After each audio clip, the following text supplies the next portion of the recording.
Happy Father's Day to all the fathers out there, especially mine. I'm really excited about the talk today. I'm here with Robert Rowe.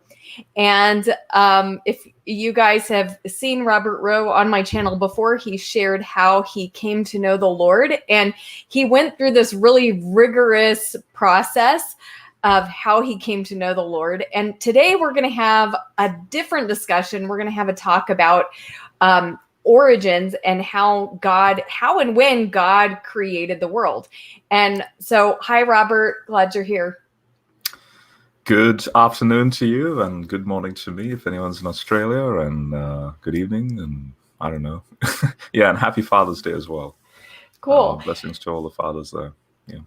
Yeah, and I want to mention Robert runs a channel called Sentinel Apologetics, and so there's some really great information on his channel. I've put it in the chat, and it's in the description of this video as well. So check out Robert's channel.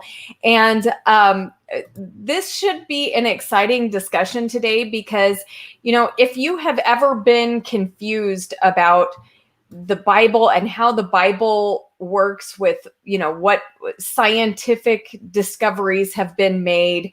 If you're confused about how evolution could fit into the Bible, or if evolution is true at all, well, you're going to get to hear Robert's perspective today, and his perspective is different than mine. Maybe some of you don't know, but I'm a young Earth creationist. I believe the Earth is young, that it's not billions of years old. Robert disagrees with that. He believes that the Earth is old, and he believes that God used evolution. So we're going to be hearing his perspective today. So if you're one of those people that, maybe you like my channel, but you think you're just crazy for being a young Earth creationist, well, then just realize that Christians have different perspectives on this topic, and we can all love each other and be united in Christ, even though we have different perspectives. And I'm excited to hear from Robert because I know that his search for the Lord and for truth was so rigorous that I believe he has probably been just as rigorous with seeking the truth about our origins and how God created. So I'm excited to hear about what he's discovered and ask him some questions about that. So welcome to all of you on the chat. Thanks for being here, Roya, Raymond, Lucas, Elizabeth. Glad you guys are here, and for all those who will watch in the future. So Robert, what would you like to, where do you want to start? Yeah, well, actually the first thing I want to reemphasize is precisely that the longer my walk in Jesus is, the more I interact with Christians of various flavors. And I think maybe in the first discussion I may have mentioned I don't really hold to, I don't like labels. Mm-hmm. I all I care about is going down that rabbit hole, theologically, scientifically, all that. And then what really then defines you and me at the end of the day, what defines, kind of like, at the end of Ecclesiastes, where it's like, let's hear the conclusion of the matter, fear God, like all that stuff. Well, okay, so if Ecclesiastes has that, but that's still pre-gospel. So now with the final culmination of God's full counsel and his full plan, all finally culminating in Jesus, right? Now what is the conclusion of the matter? Mm-hmm. And it's the charisma, it's the gospel message. The Messiah, according to the scriptures, died, was buried, and rose again. Like, if you and I hold to that, and it's on the basis of faith alone, and all the creedal statements in the church, then you're my sister, I'm your brother, and it's like that's what matters. Exactly. And so all these other things, like whether it's the creation account, or say the Exodus, or whatever, like all these other things that go on in the text is what is ironically then what builds up to this thing called Jesus. But then the fine tuning, or the minutia of, well, what is going on in, say, the Exodus, what is going on in the creation account, like that's, now we're talking about interpretation on how that all works out. But you and I, at the end of the day, if you think about it, I wouldn't be surprised if there's things I get wrong, and obviously if you get wrong or anyone else Yep. gets wrong. But you and I in that like Philippians 3, our citizenship is in heaven. So when we have that discussion in heaven, you and I will be having a laugh about, Yes. hey, you got some things right, and at the same time you got some things wrong. But then that's part of the adventure, and Yes. sharing of those data points, and yeah. Exactly. So I just wanted to say that. Yeah. Cool. Great. Sweet. So that's, I think in light of all these discussions between young Earth, old Earth, theistic evolution, I mean, I will say this is no attack on you or judgment on you, but I've been attacked by young Earth creationists and some old Earth creationists as well, because I'm all the way evolution, right? But I don't deny Adam and Eve. But I've been told, oh, I'm living in sin because you believe in death before the fall, and you have a different perspective of sin in that sense, and it's just like charges like that. I would never counter back and say the young creationist is living in sin.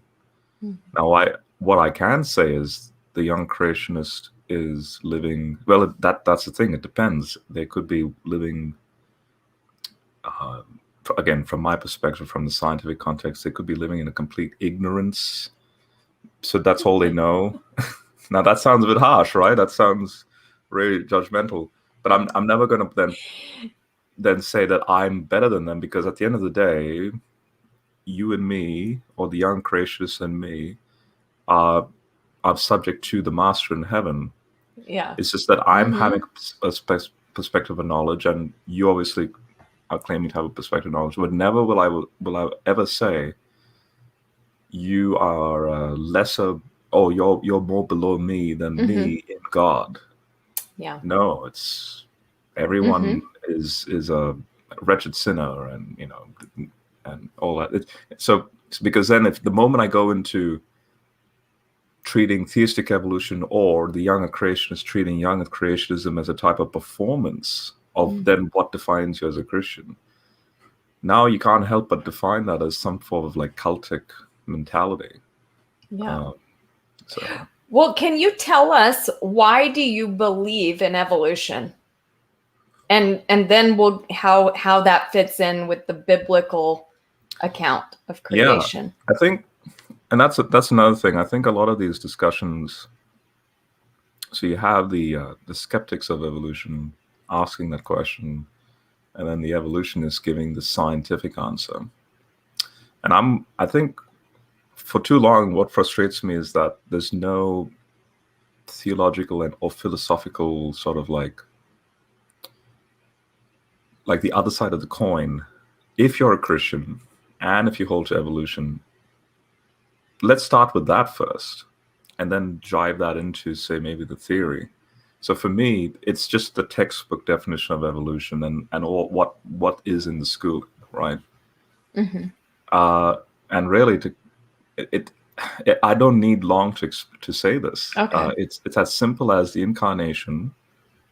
So if I was to say it in a summary statement, it's basically the incarnation of the Logos, the divine Logos, into this thing we call the body of Jesus, which is, now notice, according to evolution, it's stardust, right? And then if you have the scriptures talking about a reconciliation of heaven and earth in Jesus, so Colossians 1:20. So notice Colossians 1:15 to 19 is this chronological kind of like the Son is in the image of the invisible God. He created this. Now notice, whether you're young or theistic evolution, you and I both agree that everything in this reality is through Jesus. Yes. I'm obviously saying everything has some form of ontological connection to each other that derives from each other. The young Earth creationist is kind of like again, this might sound like I'm mocking it, but I'm not. It's like a genie in a bottle. So like bing, this happens, and then bing, this happens. There's no evolutionary connection. It's all like ex nihilo. Each thing is uniquely created. But the point is, whether you're taking a hierarchy approach or things are uniquely created, it starts with the Son, who's in the image of the invisible God. He's the one that is the prototokos, the preeminent one. That's what firstborn means. He's the preeminent one before all creation. He creates. He's the wisdom of Proverbs 8. And then what's the gospel message, which is going back to the first discussion we had about that, answering that question about Chaos Kampf and all that, like how does he solve Chaos Kampf? Verse 20. So verse 19 is all the divine essence is in him. And God, through his Son, through the blood of his Son, is able, and on the cross, is able to reconcile heaven and earth. You see this in Romans 8, like Paul's saying in verse 18 down to like 22. I don't want to compare the present sufferings with the glories to come. And then he says, the creation is subject to futility, though not by anything it did. There's your subtle little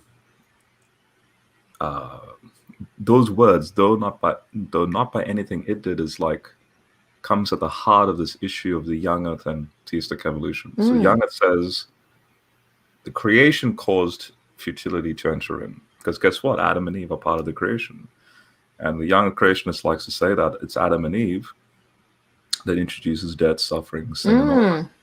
Interesting. Now, you might be thinking Romans 5, through one man death came into the world. But we'll get to that in a moment. But in Romans 8, it says, the creation is subject to futility, though not by anything it did. And then Paul continues to go on, but the one who subjected it, which we know is God. So the one who subjected it, hang on, what do you mean? Oh yeah, Genesis 1, the chaotic waters, that chaos language, it's already subject to futility.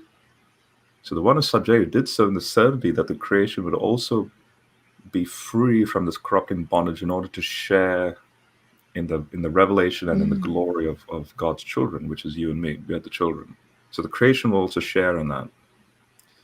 All right.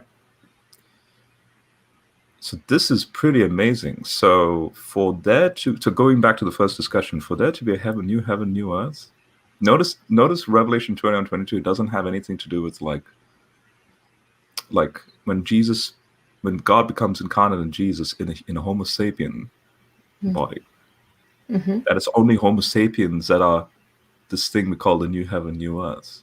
Like, think about it. It's not just you and me. I mean, yes, it is you and I in what's called a theosis sense, so glorified sense. We'll be seated on thrones. But what about existence? Well, there's this language of like New Jerusalem as part of this new universe and so on. And so if there is a new heaven, new earth, because the first heaven, first earth passes away and there's no more sea, that sea language being chaos. So again, Romans 8, this corrupting bondage will be done away with. That means somehow in the incarnation, Jesus is connected to the cosmos. His body is ontologically the cosmos. And the early Christians didn't know how that worked. But you're seeing this in the text, that somehow when God in a hypostasis joins his divine nature with the terrestrial nature in order to then glorify it. So when the resurrection happens in Jesus, and then that somehow affects people past, present, future in that resurrection, and the cosmos is part of that, that means we must have some form of shared intrinsic, like there's a space-time fabric web that interconnects everyone. Which again, in evolution that works, like in quantum mechanics, that also is part of the whole thing. And like basically all the advances in science shows this intrinsic connection we all have together, actually. And so notice theologically, and in some sense also philosophically, but in that theological sense, coming into Christianity, that's what kind of blew my mind, was that I'm already coming into this knowing, being educated. I'm not a professional biologist or a biochemist or anthropologist. I'm more in the astrophysics side. But just with that working knowledge, I'm thinking, this is ridiculously complex. Like the theology for for now that to work out the way it's working. Because again, notice I'm just adding to the prior discussion about my journey into the faith and that sort of thing. And in a nutshell, that's how I see the Bible and evolution. I'm not even concerned about Adam and Eve and all how that works out. I'm concerned about, if evolution is true, how does Jesus work with that? And what? And if it's true, why did he use evolution? And then all this theology in the New Testament that works that out in that sense. So, how do you view the creation story in Genesis?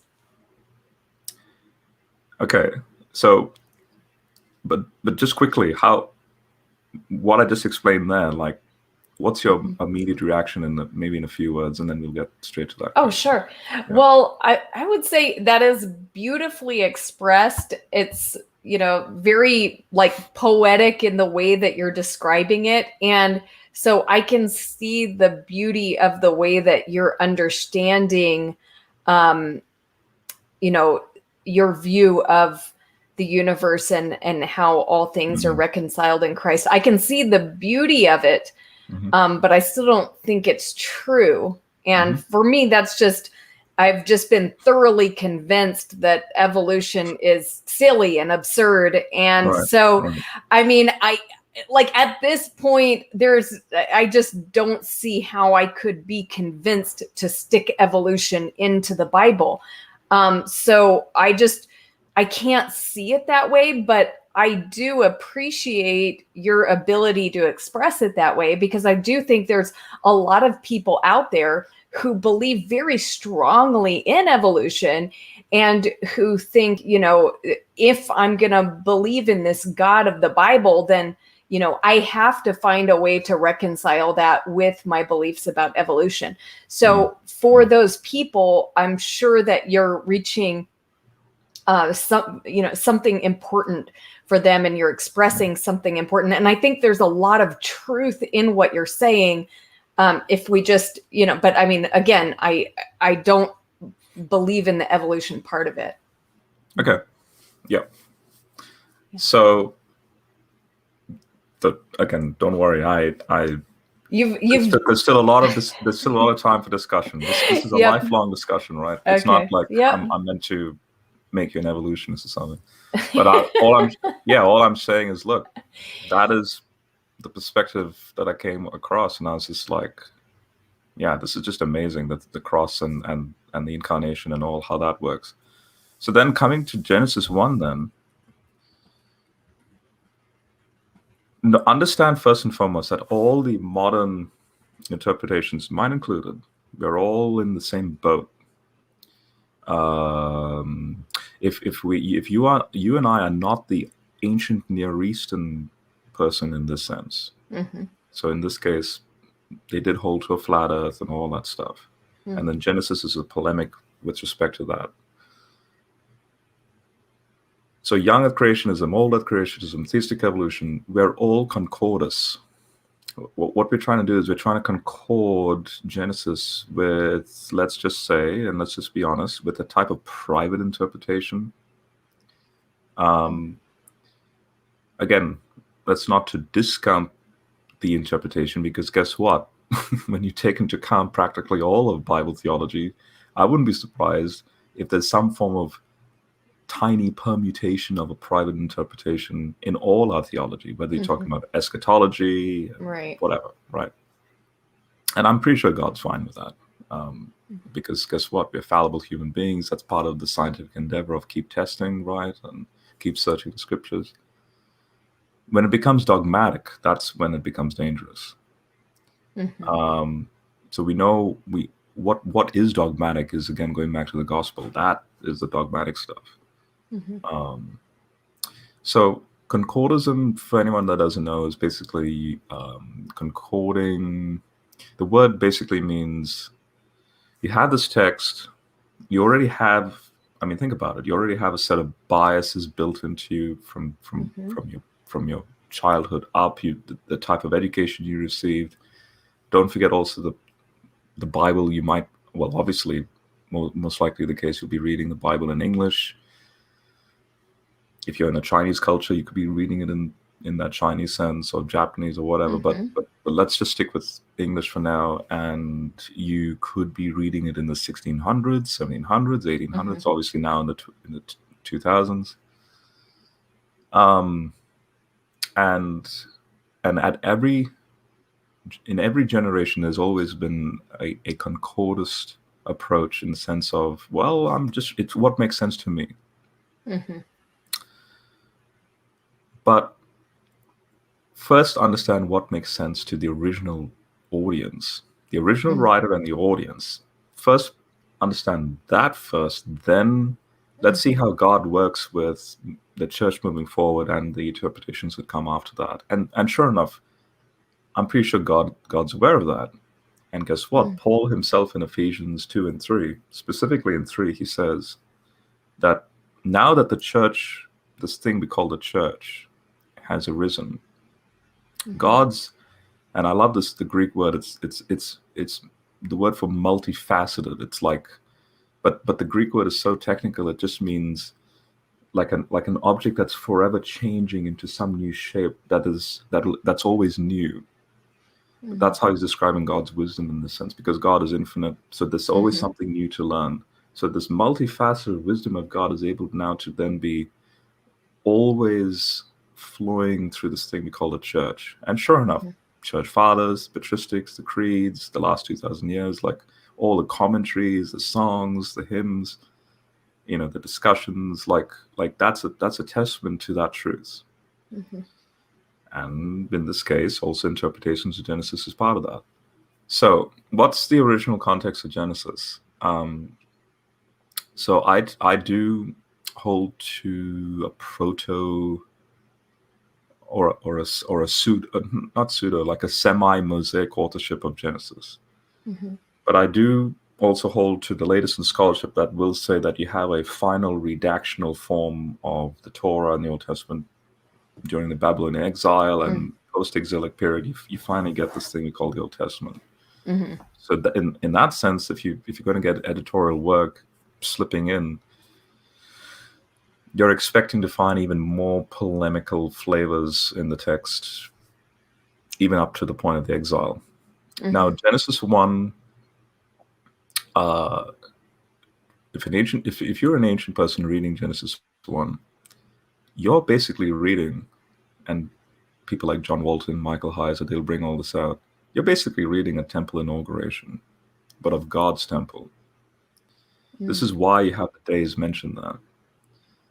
But then this is okay. So that being said, what's in the text? So what's deliberately put into the text and what's deliberately not in the text is what again blows not just my mind.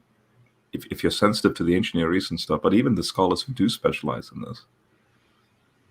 So I'll give you a simple example. I know for you, you're thinking of that word yom and day. Why is yom used? Before I get to that in a moment, look at, for example, days 1 and 4. So in day 1, you have the earth is formless and void, and darkness is on the surface of the waters, but the Spirit is hovering. Let's just backtrack just a little bit. Let's just backtrack to the very first verse. In the beginning, God creates the heavens and the earth. And in our prior discussion, we understand that to be, in the beginning, God creates the universe. Heavens and earth is that mirrors and praise. And even the word beginning, again, notice this doesn't fit in a more or less young earth perspective, but you can translate Bereshit as not in the beginning, but sometime in the past, God starting up this thing we call the universe when the earth was formless and void. Now, how would an ancient person understand verse 2? Well, you had the Enuma Elish. And by the way, Enuma Elish, which is that, that ancient Near Eastern creation account, that very title, Enuma Elish, literally means sometime in the past when. So so Bereshit is following that same trajectory. And you had the warring of Tiamat, Marduk, the tearing of the goddess Tiamat, and her body distribution becomes this watery chaos and so on. And guess what? the etymological equivalent of Tiamat is the Hebrew word Tehom. Tehom's in verse 2, when it says the dark, deep waters, the depth. So God's hovering over Tehom. So an ancient person's going, wait, Yahweh is the one taming Tiamat? Is that what you're trying to tell me? And the answer is, yeah. You know, this, in your perspective, you have this warring of the gods. Well, that's petty. What you consider chaos, we also believe in chaos. You know, again, chaos comes stuff. So notice, chaos by definition contradicts the Young's paradigm, because Young says perfect creation, no deaths, no chaos. It's only when Adam and Eve introduced that sort of thing. But here you already have this at the start. But I want to tell you, as a Hebrew, Yahweh's the one that, like, notice Marduk's not in the picture. I'm just going to use Tehom here, connecting with Tiamat, and I'm going to use it more not as a goddess or like a person or a being, rather just a description of reality. Notice how even Tiamat's being shoved away. It's just whatever she represents. Okay, I'll go along with that, but Yahweh is the one still sovereign over it. He's hovering over it, and he's going to bring light out of it. Day 4 then says, and God created the two great lights, which, by the way, is in the past tense, because guess what?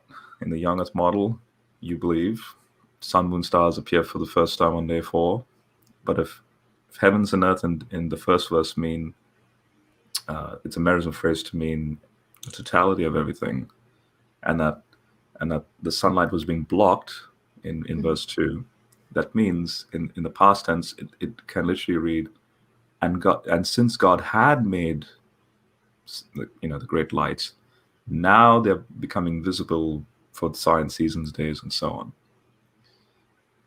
Okay, but then an ancient person also would be noticing that, hang on, how dare you not name Shemesh the sun god? Like this, I'm just saying, like a non-believer reading this would be like, where's Shemesh? Because Shemesh is the sun god. Shemesh, by the way, Shemesh is Hebrew for sun, but it's the same word also used in Joshua's long day. Like, God tamed Shemesh in the Ajalon Valley. So it's not that the sun is halting, it's the deity that's being halted. And so, interesting. Now notice the author of Genesis is saying, yeah, I know you believe in Shemesh, and I know you believe in the moon god and all that.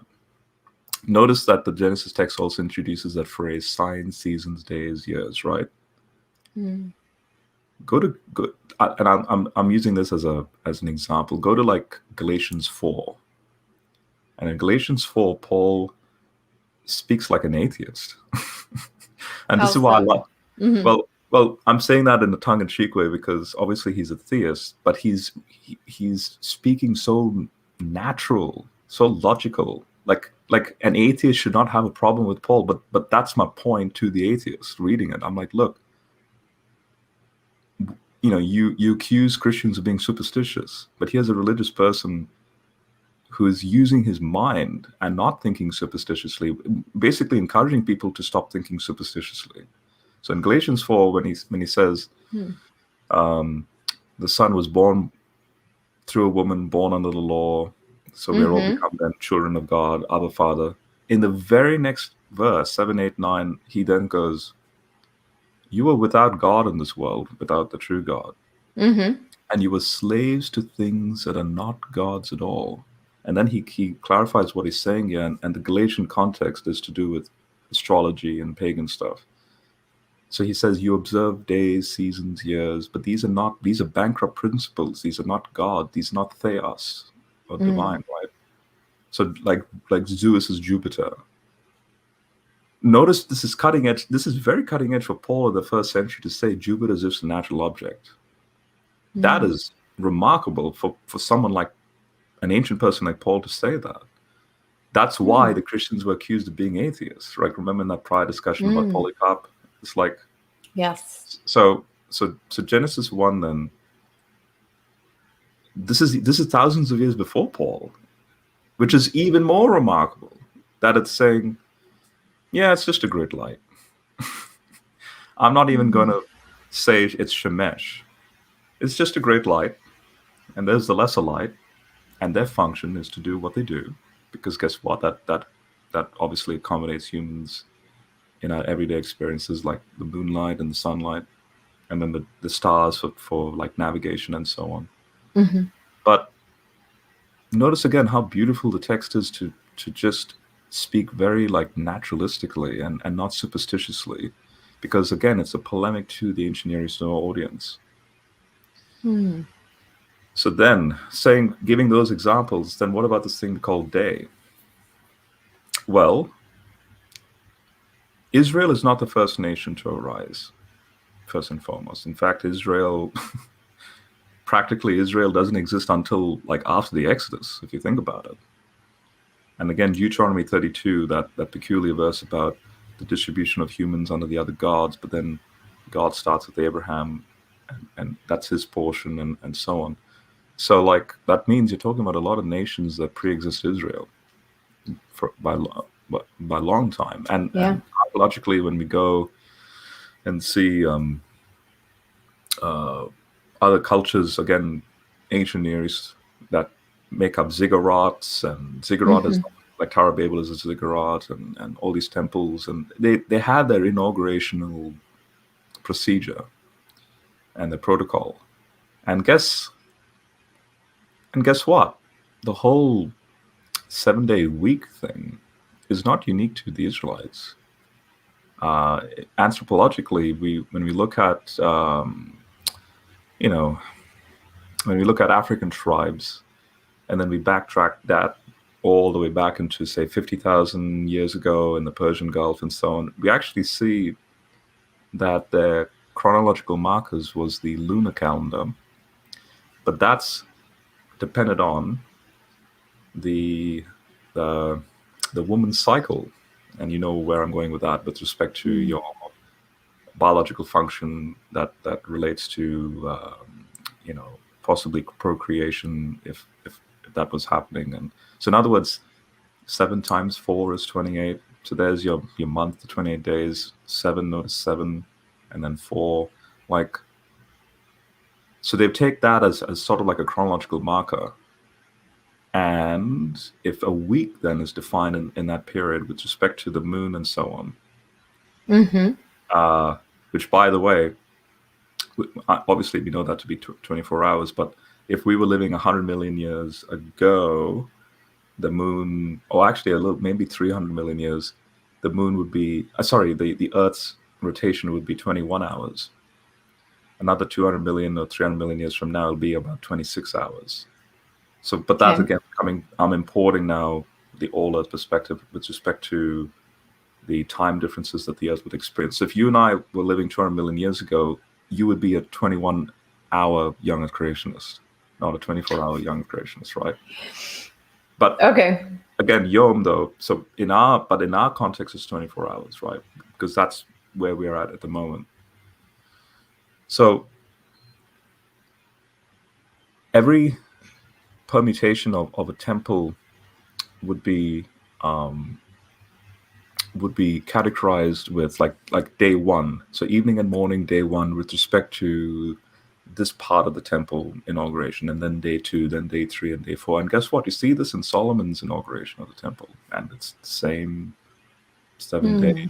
And then when it says that the king rests on the 7th day, it's this in the ancient Near East. Notice when Elijah mocks Baal for sleeping a bit too long. It's their belief that if a deity then takes rest in his temple, because the temple is the center of the earth in the sense, and the temple represents this, again, think Tower of Babel. Why do you think they're doing what they're doing, right? It becomes like the hub, the HQ. Their God descends and is like is sovereign over them, and so when he takes rest, what that means is he's sovereign. That's why Elijah mocks Baal the way he mocks him, because it seems like he's in such a deep stupor. He's in such a deep sleep that he can't even hear the calls of his own prophets. But when Yahweh sleeps, so here's the polemic. When you have this language of Yahweh resting, or like even in the Psalms when it says Yahweh awake because this is happening, or when Jesus is asleep in the boat and the storm's happening, right, which I believe is demonic. I find it interesting that the polemic is he's the one that's not only tamed chaos, he has nothing to worry about now. And when Jesus says God is still working and I'm also working in John 5, even though the rest has happened, what does that imply? God is still working, but the rest language is to communicate he's functionally put everything in place to bring about his purposes, which is obviously the gospel. And he has nothing to worry about because things are proceeding as planned. And so therefore, what is Genesis trying to say? Okay, you have this temple inauguration. That means, are you trying to tell me that what I'm reading is your depiction of God's temple? Your God, which is Yahweh's temple? So that means this whole cosmos is his temple? And exactly that's why the prophets say exactly that. Heaven is my throne, earth is my footstool. And then you have kind of like God sort of not mocking, but being like he's reaffirming the fact that there's no house that can sustain me. There's no human built like house that I can put in because I'm too big, right? Like where's the house you can build for me? If heaven is my throne, earth is my footstool. And then coming now to the day then. So if you do have 24-hour days for human inauguration of human temples, now this is where the grammar comes in. I find it interesting that the yom for each day is ill-defined. In other words, it's bad grammar. Because when it says evening and morning, it should say there should be the definite article. There should be the first day, and there's evening and morning the first day, evening and morning the second day. But the definite article is missing, which means evening and morning. Yeah, I know what that means. It's the start and the closing of this period we call day one. But then it just says day first, day second, day third. Okay, now we have this comment, and I have no idea what this means. No, Rob, just no. This is Immanuel Velikovsky narrative inverted. What does that mean? I honestly don't know who that person is. Okay. In fact, All right. I'll quickly Google search this person now. And I'll put up the One Cow Stampedes adds this. It's noteworthy that you need something ontic to create analogous meaning, though. Meaning is created by analogy. I don't understand this comment either. But thank you, One Cow Stampede. Yeah, he seems to be, just by reading this, he was a Russian, Israeli, American scholar. He's the author of several books offering pseudo-historical interpretation of ancient history. U.S. bestseller, Wells and Collision, published in 1950. Yeah, I would not affirm. The scholars I know I've read through, or the scholarship I've read, haven't brought up his name, so that's why I'm unfamiliar. Well, I just want to share like my reaction to what you're saying, and I haven't studied a lot about the ancient Near East, so I can't necessarily contradict what you're saying. But I'm just wondering, like, what you're saying, how many people in modern times would understand the text in the way that you're understanding it? And it seems to me that, God wanting to speak to us about the world would, speak in a way that not only the people in the ancient Near East could understand, but we could also understand.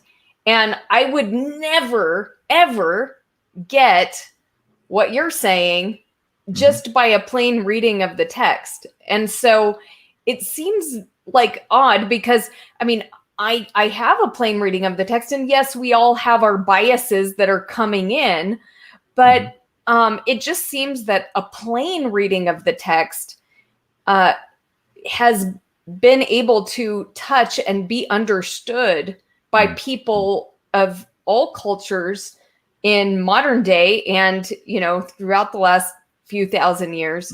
So, I mean, isn't this, I just find this kind of a strange way of seeing it. But no, well, it is strange, but that's the point.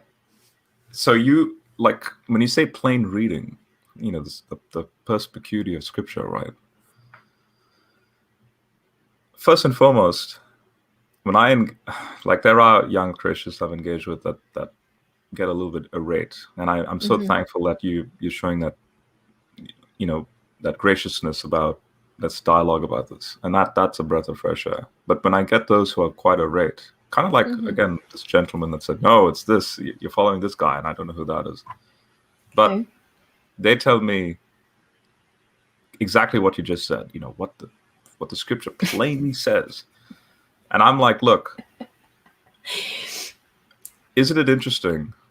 Oh, and then in the same breath they'll say, and we should not be dependent on the scholarship, but the scholars, because guess what? It's meant to be for children as well. And hang on, but the scholars and the scholarship are the reasons why you have the English translation to begin with, right? And let's really make it even more bizarre. Where the plain reading is weird. Ezekiel chapter 1. When you look at the wheels and the four faces, what on earth is going on there?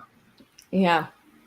Now, I'm not going to go in a 10 minutes tangent on what that is. All I'll just quickly say is it's Babylonian iconography. Ezekiel's audience got it. It's Babylonian iconography about the zodiac, the Babylonian zodiac. The four faces are the four cardinal points. The wheel is, they believed the earth is in the center, and basically, as we know, east to west when the stars move, right? They believe that the center, that Babylon in the center, and you have wheels of these constellations, hence the living creatures that follow. And then when it says the eyes covering the body and covering the wheel, the Hebrew word for eye means star, and also in the Babylonian language. So that means the stars that cover, say, Virgo or Leo. So the eyes.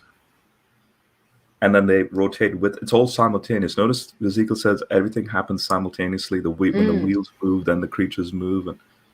And so, and then the polemic is Yahweh, not Marduk, but Yahweh is sovereign over the cycles of time in the zodiac. That's why the Magi, who are astrologers, come into Jerusalem going, hey, we're predicting that there's a Messiah and so on. So, but notice, how would you have ever come to that conclusion? It's the zodiac. No. In a Sunday school or Bible study or something. Now, you can get other theological truths out of it. Maybe when it says the Son of Man was seated on the throne in Ezekiel 1, ooh, that sounds like Jesus there. And you can go down those tangents. But if you're talking about the other part of the passage, you won't get to that conclusion unless you were thinking like an ancient Israelite and an ancient Babylonian. Now, again, remember when I said God works with this thing called the church? He's not going to allow his message to go unclear, regardless of the generation. So, again, are you saved?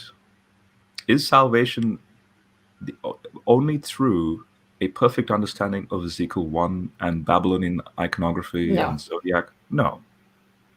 So even if that is not clear, but through the process of time, God's, again, because don't forget, 1800s archaeology digged up the cuneiform text to then decipher them, to then go, oh, now we know what Ezekiel's saying. Even when it clarifies or gives clarity to what Ezekiel's saying, obviously showing a more ancient, primitive cosmology. Mm-hmm. That's still vindicating God's sovereignty in that whole thing. It's still showing the beauty of the theology. In fact, it gives even more praise.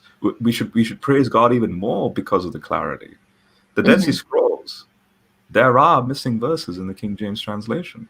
And there are missing words, don't forget, as well, because you have the Masoretic text that deliberately was culling out key prophecies about Jesus, like Isaiah 53, verse 11, out of the suffering of his soul, he is satisfied. That's in the King James. In the Dead Sea Scrolls, it says, out of the suffering of his soul, he will see light and is satisfied. The see light there is resurrection. But you don't get that until you get the Dead Sea Scrolls, which was in the last century. So, but the gospel message is still preserved, is what I'm saying.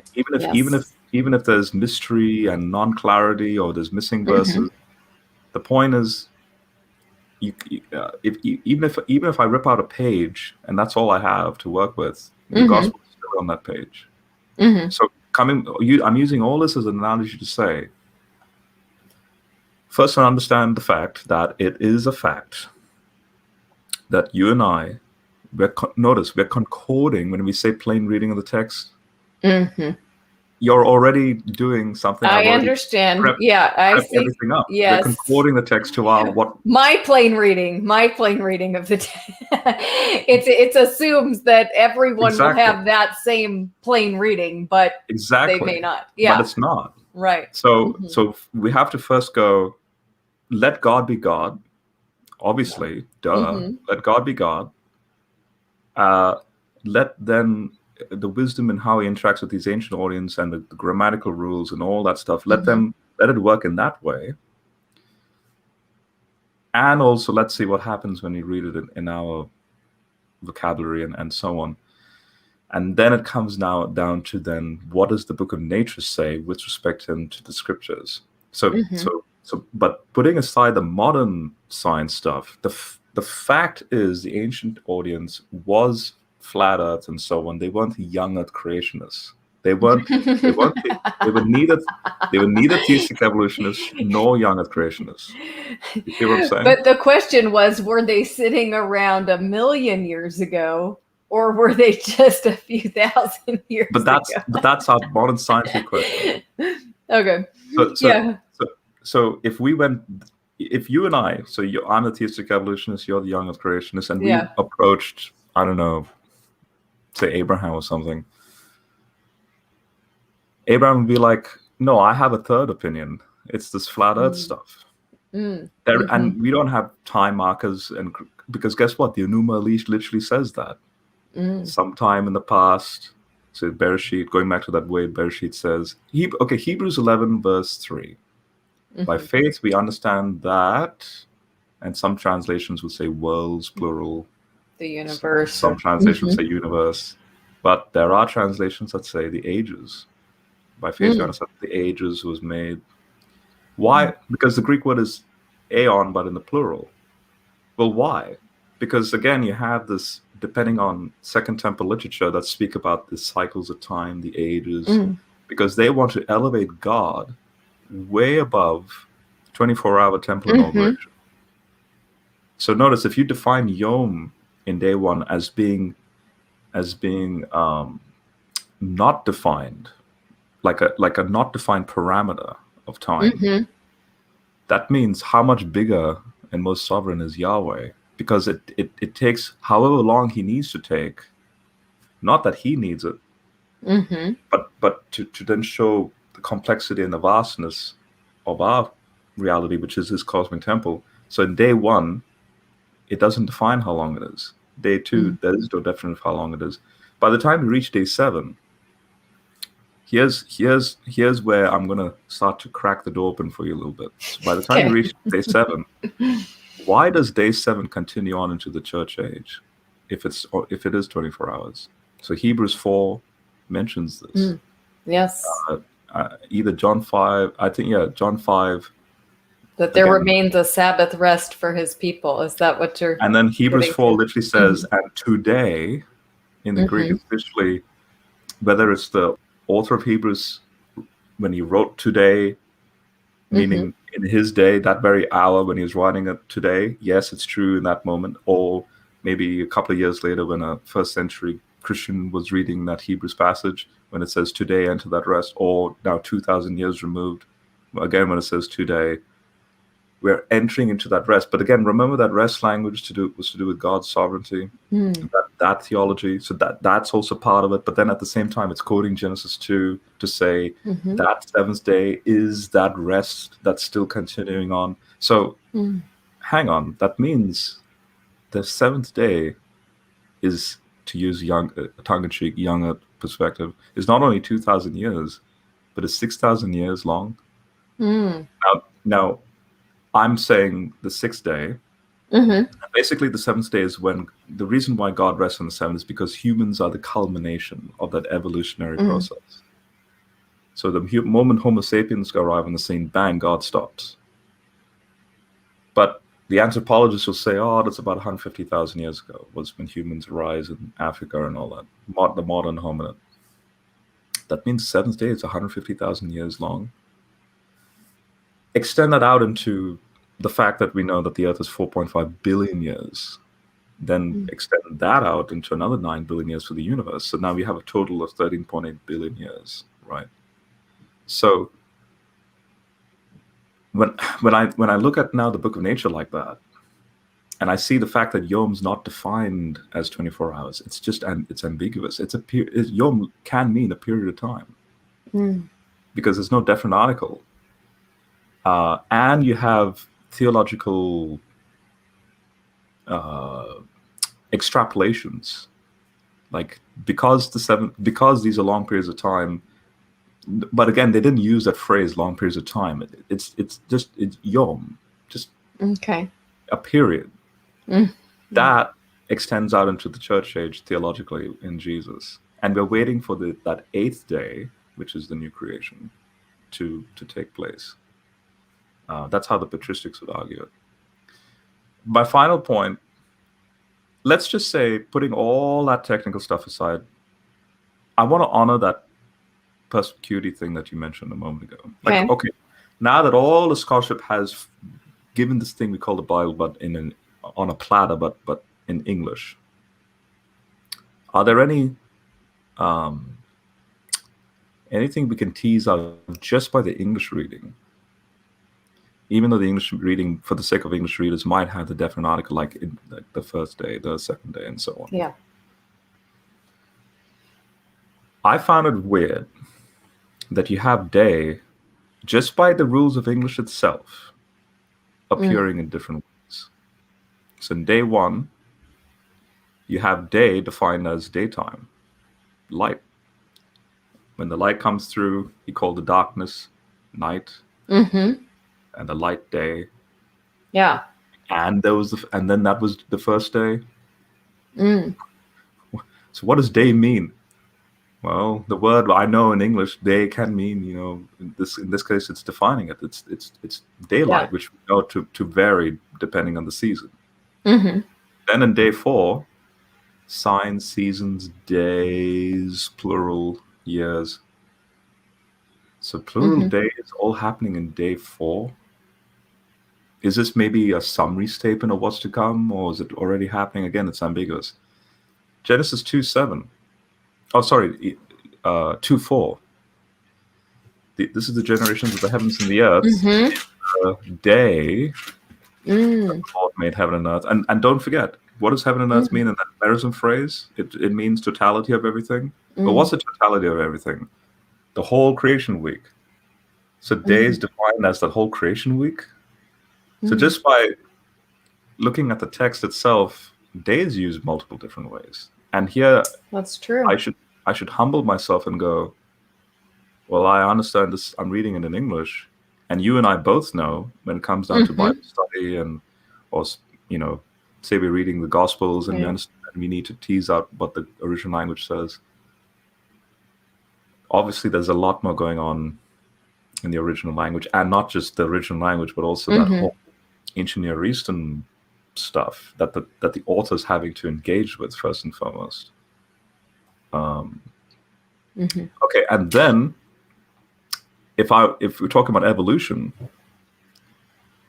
Before we go there, Okay, I just want to say hi to some sure. people and put up some of these comments. So hi, Mike and AJ. Christiana says, we wear the lens of the ancients when understanding the word. I also held the very literal meaning before, but it wasn't written for the modern audience.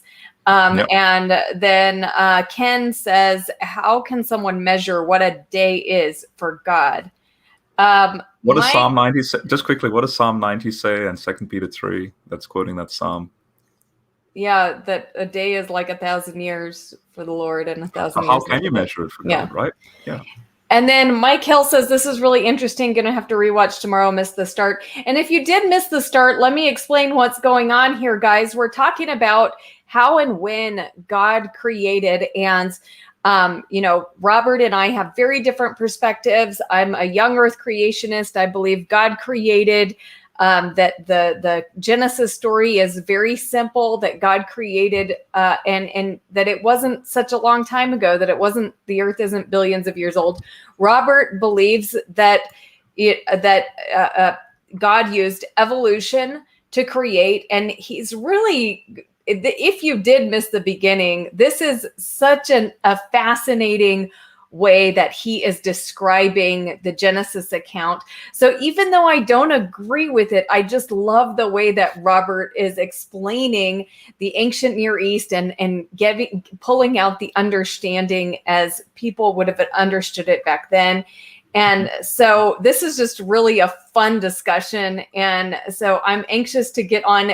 Robert, can you talk about where, because Robert does believe that there was an Adam and Eve.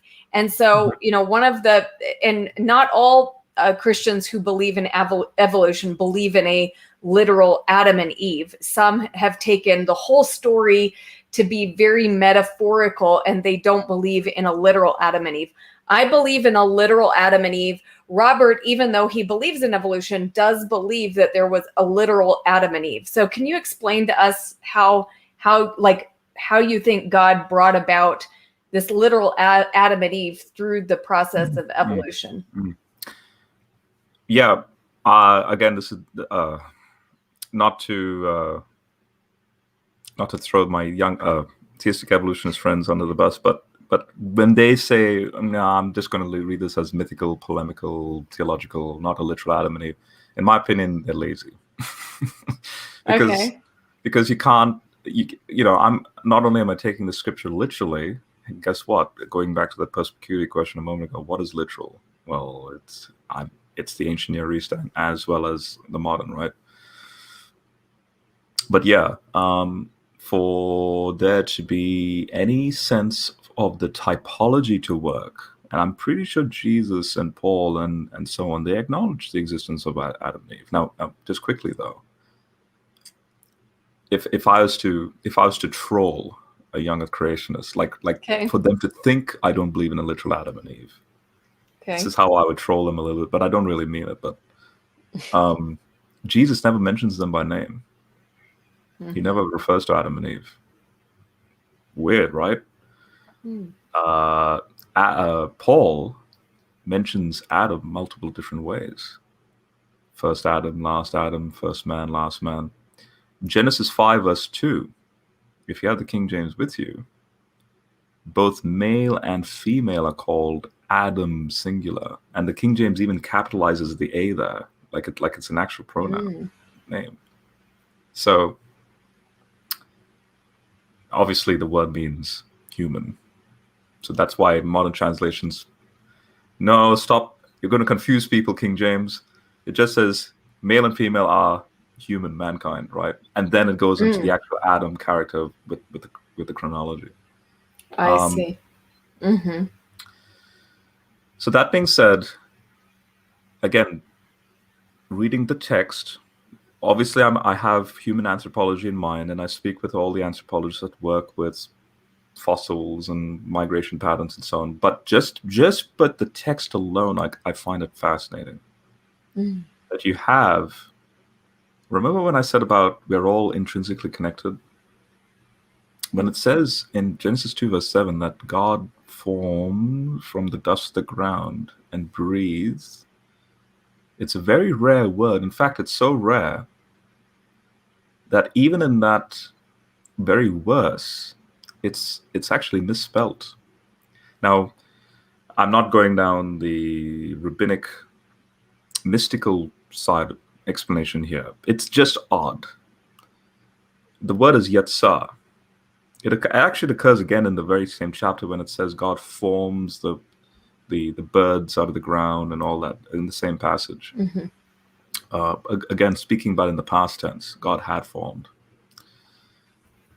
But in the word, it just has one yod. It should have only one yod in its spelling. So it's kind of like Robert properly spelled. But the Yetzer in verse 7 has two yods. It's like Robert with like two T's. It's weird. Or Robert with two B's in this sense. So then you have Second Temple Jews going into the then rabbinic side, post-Christianity, because they loved everything to do with gematria and mystical stuff with respect to the text and so on. So they literally went, well, okay, the two yods, because we know what the word means. It means forming over time, and the word is used with respect to, like in Psalm, I think it's 139, that speaks about we are formed, knitted in the earth. My embryo was in the depths of the earth, but that poetic language, right? But you and I both know there's an evolution from a zygote to a human being, right? So Yetzer is used there. So, but then you had this two extra yods. So the Jews were like, does this mean that you have an evil inclination and a good inclination as part of that forming? And then if you Google this actually becomes a thing. So if you ever wondered like about pre-Jesus, what were they thinking about sin, original sin, and so on? There's this concept called the Yetzer Hara. There's that word Yetzer Hara, the evil inclination. You see, and the first occurrence of this Hara is Genesis 6:5, and the thoughts of humans were evil continually, right? So, but then they would ask the question, where's the origin of that? Notice that's the first time you have a description of evil. You don't have that word pre-Genesis 6. You don't see it in chapter 5, 4, or 3, but maybe in chapter 2. So in other words, you have Jews already wrestling with the fact that mystically, in the linguistic sense, is that extra yod basically trying to communicate to us that humans already have inbuilt in them this natural inclination to do evil, and hence the fall that happens and moving forward. Now, I'm just putting that to say that I don't personally hold to the extra yod interpretation. I'm leaving to the Hebrew linguists of our modern time to wrestle with that. What and I know this for a fact. What makes them even more confused is that before the Dead Sea Scrolls, they literally thought it was misspelling, because in the mathematic text there's an extra yod. In fact, that goes down the liberal scholarship that likes to say, see, you can't trust the Bible because see, there's misspellings here and there. Well, the Dead Sea Scrolls came, and talk about providence. There's all these manuscripts for Genesis, but no extensive manuscript that has verse 7 intact. And then they find a scrap that only has not only Genesis 2 verse 7, but also just that word. Wow. Amazing. Where you see that extra yod, and that, again, it's not like, again, we shouldn't be thinking superstitiously here, like did God preserve that Dead Sea Scroll manuscript just for this discussion or something? But the point is, why not? It's there, right? And we can see in the Dead Sea Scrolls that they still maintain that spelling before the Masoretes came on the same. Interesting. So I just want to point out that, look, when it comes to Adam and Eve, and all these, where you tease out these details in that ancient sense, they were wrestling with this way more than you and I even realize. It's not like it was just a given, like again, what say Ken Ham or Ken Hovind and all these people like to try and sell it as like it's a plain reading, and this is the interpretation, and that's all it is. No, they were wrestling with things like this thing we call the Yetzer Hara, and how do we tease out that word Yetzer to mean this process over time, the dust forming and becoming this thing we call a living soul. Now, I can come on the scene as a concordance and be like, oh yeah, dust, yeah, that's stardust. The stardust becomes a conscious being.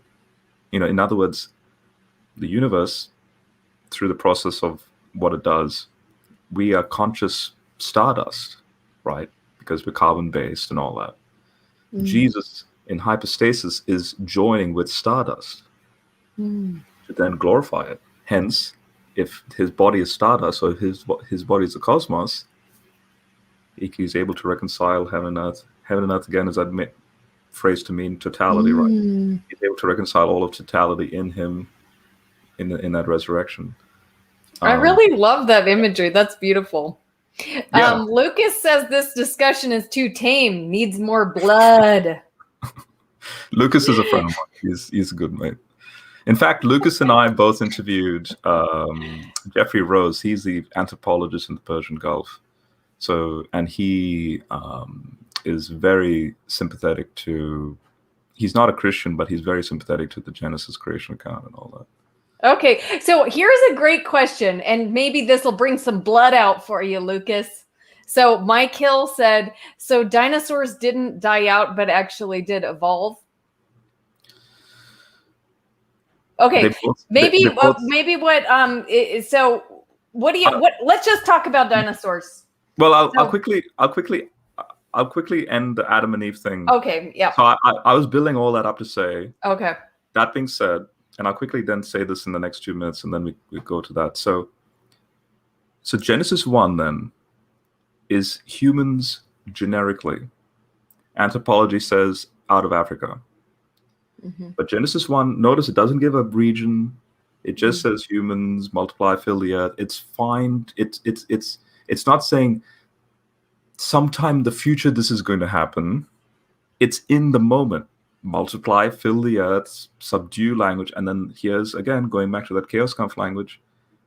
When it says rule over the fish of the sea, blah, blah, blah, blah, blah, subdue. These are very harsh terms. This is military conquest terminology. Don't forget, remember a moment ago I said you have a redaction process where by the time you have Israel, the Israelites, and then the exile and so on, Jews at that period will be looking back in this chapter and speaking about, oh yeah, because don't forget, this is their creation account. We are meant to be ruling and subjugating and so on, but we're in exile. What on earth is going on? You see, this is how they'll also be engaging with the text. Genesis 2 is then a continuation, not a repeat of day 6, but a continuation. Because you have in verse 4 in Genesis 2, now that, so Genesis 1 actually ends in Genesis 2 verse 3, but verse 4 and 5 is then a summary of saying, okay, now that the heavens and earth has been done on that day, going back to that day thing, now what's going to happen in this local vicinity where there's no man to till the ground, but it mentions 4 rivers by name, Tigris, Euphrates. Now, where's the Tigris and Euphrates? You and I both know where the Tigris, Euphrates are. That's in the Arabian Peninsula, right? Yeah. Oh, now we're noticing there's a locality going on. Pishon, Gihon, we found dry riverbeds that connect to the head of the Persian Gulf where the Tigris, Euphrates also meet. It even mentions there's gold and so on and so on. Then he places man in the garden. Ooh, that means he's outside. Well, anthropology agrees with that because human migrations go from Africa into the Arabian Peninsula. Then you have Adam and Eve. Now, I believe Eve is already there. I don't believe this rib thing. And again, that comes back to this translation interpretation issue. And I think I'll end it with explaining that, and then we get into the dinosaur. Okay. Because I think this is going to show the beauty of not only the ancient perspective, but also just cuts through all the rubbish that we're seeing in our culture today about elevating women in a toxic sense, or even elevating men in a toxic sense. Like what I'm going to share here just cuts through all that big debate about complementarianism and egalitarianism and all that. So you have then man. Notice he's not named yet. It just says he's placing man into the garden. And then when you get into this, when he's then named like Adam and so on, he has a lot of high priestly roles. So, for example, the tree of life, the garden, the universe as this cosmic temple. All that same imagery is used in the tabernacle. The menorah is the tree of life. The bread, the holy of holies. Like everything in the tabernacle is patterned after the Garden of Eden, which should tell you something. That if you have a high priest, he's basically, there's God, right? And then the high priest, and then the congregation, the Israelites around, right? So Adam, he's like a high priest representing God with all the humans that are around. And then you have this introduction of ethics, and then you have him doing taxonomy, which is a beautiful way of saying, don't be superstitious. Use your mind. Define things in your reality. So in other words, Adam in the Genesis account, which is an ancient account, is being very scientific, very logical. Again, just it communicates a type of transcendence that you don't see in other creation accounts. Then when it says Adam was alone, that's interesting. You can't be alone within 9 hours of existence. We're talking a vast period of time is taking place. And then this becomes, but at the same time, I thought Genesis 1 already spoke about marriage and multiply, fill the earth, and so on. So if evolution's true, and if you have speciation from evolution, that means humans as a species, as an animal, now defined under this thing we call image of God, God's now going beyond the biology and is saying, look, you're not just animals. You are more than animals. There's value. It's not like one man and multiple women like you see in the animal kingdom, right? It's this introduction of this thing we call marriage: one man, one woman, one flesh. Now, why one flesh in an ancient thinking? So when it says when it says Eve was made from the, according to the King James, the rib. If you're being consistent, the Hebrew word for rib just means side. That's all it means. It doesn't mean rib. Now notice, immediately, because we're so used to our English Sunday school upbringing of, but side. It's the side. That's where the ribs are. But hang on. Think like an ancient person. They're not thinking side. When you're thinking side, which side from head to toe? Is it possible that it's the whole side from head to toe? So then in that ancient perspective, notice this is God's wisdom in this to introduce to humans what God sees when he sees a man and a woman. So take that famous painting by Leonardo that the man stretched out, the arm stretched out, and he draws a painting of a human as having perfect symmetry. So imagine a human body stretched out like that painting, and you cut down right in the middle, the side, right from head to toe. So then it becomes two parts. So left hand and left leg, right arm, right leg sticking out. One is male, one is female. And if you were to then join those two to then complete the human image, there's your one flesh language. So notice Adam and Eve are of each other's side. They're one flesh. And when it says, again, this is the King James's sloppiness, when it says, I'll make a helpmeet, the Hebrew word that's also used elsewhere in the Old Testament, that same word for helpmeet. God, for God. Well, the word means military ally. She will be your military ally. So she's quite powerful. She complements you in that equal sense. And then you might be going, but then what about the sleep? See where the same word's used. Like when Abraham goes into a deep sleep, but yet you have that torch going in between the animal pieces, or like in Acts 10, when there's that sheet coming down, but Peter is in a ecstasis is the Greek word, Tardim is the Hebrew. What does that mean? And the patristics notice this. It's a vision. It's a teaching to say, if I were to cut you in half, she is of your side, you and her. And so in marriage then, notice it's no longer biology, it's ontology.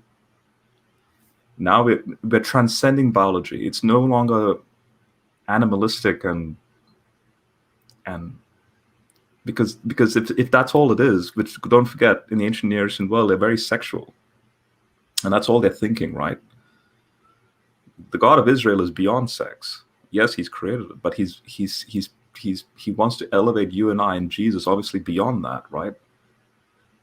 So it's this understanding that yes, we are dirty animals, but there's value because you're made in the image of the Logos. You're in the image of Him. The you inside. This is just a vessel. This is just as Paul would say, like a clay jar. But then what really complements is the person inside. That then you're of one flesh. So therefore, if that is true, if that is the reading that the ancients were trying to communicate, then how can you say Eve, was literally made from Adam's side when you already have her already existing and so on? So by the time you reach Paul and you have that hierarchy in like 1 Timothy 2, again, mistranslations take place. Like the latest translation will say, I don't permit a woman to instigate violence against a man. It doesn't mean, for a woman to teach or usurp authority or whatever. It literally means like in a violent way, because guess what? Don't forget. And then he quotes the Genesis account. Don't forget when Adam was first formed, then Eve. But then that language is polemic to say, like if you go back to the creation story, you have this side to side sort of thing. And then when he says, and she'll be saved through childbearing, again, the translations are a little bit sloppy because it translates it like as if it's in the plural, like women, plural, will be saved through plural childbearing. In the Greek and scholarship, the scholars notice this, it's all singular. And she will be saved through the birth of the child. Well, Paul's thinking Eve, remember the seed of the woman, she'll be saved through that seed. Obviously, he's thinking Jesus. So he's wrapping up Jesus, salvation, going back to the story of Adam and Eve, and then in Ephesians 5, this is a great mystery about husband and wife, but I'm really talking about the church, church and Jesus. Remember when he says the great mystery? Yes. Again, it's that imagery of like you and I as Christians, we are the bride of Christ. We're side to side with Jesus. Does this literally mean we're made from the rib of Jesus? Or no. Anyway, you see where I'm going with that. But that's how I see this whole story. Yeah. Wow. Awesome. Anyway, and okay, Elizabeth says that Rebecca has a great video on that. I have a video on that 1 Timothy passage, but it's actually it's a little bit different of an understanding than what you're saying, because what I talk about with the women will be saved through childbearing is that Paul is speaking directly to the cultural context in Ephesus, which was Artemis worship. And the belief was that in their form of Artemis, there were different ideas about Artemis in different places. So it wasn't the Greek version of Artemis, but it was this Artemis was supposed to preserve women in childbearing. So it was like Paul saying, look, you don't need these old, you don't need Artemis to rescue you. The Lord preserves you during childbirth. And I talk about the passage you mentioned about the mistranslation of that word authentane, that is now in a lot of translations it's translated authority, but I'm getting off track, but that it's more than that. But notice you when you're saying that, which is, I agree with you. I didn't want to go down that tangent of Artemis, but I agree with you. That's in fact what I've been writing in my own studies as well. Interesting. The fact that you're even saying that is because you already have knowledge of the polemic, the scholarship that brings that out. You see where I'm going with this? Like, again, since you've done that brilliantly, like I'm encouraging everyone, old Earth, theistic evolution, young Earth, honor the fact that there are specialists, and not just the specialists who wrestle with this text, who are also faithful Christians, mind you, as well. Yeah. But we just want to know what these original authors were trying to say. That's it. Yes. You've just explained that Ephesian context. Mm-hmm. And now it clarifies the scripture even more. And now the critic don't have a leg to stand, because guess what? They spoke in haste. Mm. Because guess what? Their plain reading of the text wasn't sensitive to the actual context. Yes. You see the if you just go along with the plain reading of the text, you're no different than to the critic, because it's like my private interpretation. Mm. Honor the original context, and then when you do that, it's like it all the more beautiful it is, and you can't make a criticism of it, and so on. Yeah. Cool. So the dinosaur great question. I love this. Yeah, let's go with dinosaurs. Well, what do you want to know? Well, I'll just share my view, and then you can tell me why that's wrong. Okay. So my view is that God created the animals, and dinosaurs were just one of the animals that God created according to their kinds. Specifically, as it's said in Genesis, God created the birds of the air, God created the fish of the sea, God created the land animals, and that dinosaurs are simply just land animals that God created. And they, when what we call dinosaurs are really just extinct reptiles. And the word dinosaur is very new. We used to have a word for certain types of these, and it was dragon. And dragons are known throughout ancient cultures. They were not a mythical animal to human beings up until, maybe 100 years ago, or, we started considering them a mythical animal, but they were known. There was, in China, a royal dragon feeder. There are dragon-like creatures, dinosaur-like creatures described in the Bible. Actually, in the Hebrew, I believe it's mentioned, like the word Tananim is mentioned, and it means dragon, is mentioned like 30 some times in the Bible. But our modern translations, now they're translating that as jackal or something else. I guess, dragon became too, wait, people are going to think we're talking about mythical creatures here. And it's obvious that it's a real creature and we can't have that. So now they're taking that Tananim and translating it as, known animals, but or, what they consider non-mythical animals. Mm-hmm. But, there's plenty of mention of dragons in the Bible, dinosaurs. And really, there's no reason to believe that dinosaurs lived millions of years ago. Mary Schweitzer is a scientist, an evolution believing scientist who has, in the past 10 years or so, been taking samples of dinosaur bones and finding soft tissue in those dinosaur bones. So, and she was shocked by her own discovery. She was not a young Earth creationist. She wasn't trying to prove that dinosaurs lived recently. She just happened upon this discovery, and it scared her because she knew it did not fit in with the evolutionary model. But it has been tested and retested. And so, there is soft tissue in dinosaur bones that should not be there if those dinosaur bones are really millions of years old. There shouldn't be carbon-14 found in dinosaur bones that are millions of years old. Yet we do find carbon-14 in dinosaur bones. So I believe that, the dinosaur fossils that we find are just that. They are the extinct animals that a lot of them were buried in Noah's flood. And that, that's the young earth creationist perspective. And now I want to hear from Robert. What's wrong with that perspective? So I'll go in reverse, because I want to get to that tannin, the plural, that word. But Mary Schweitzer, she's a faithful evangelical Christian. Yes. She's a theistic evolutionist. But I want to first and foremost let everyone know she's a Christian. She's your sister. Whoever you might be listening. And I'm not speaking here, but also to anyone listening to this. Yes. And she's still not a young creationist. Her that whole project about the soft tissue and so on actually was the basis of her PhD dissertation in the 90s. And it was unheard of, actually, for a long time. She was working on this, past peer-reviewed. It then became sensationalized in the typical Discovery Channel, History Channel sort of sense in the early 2000s.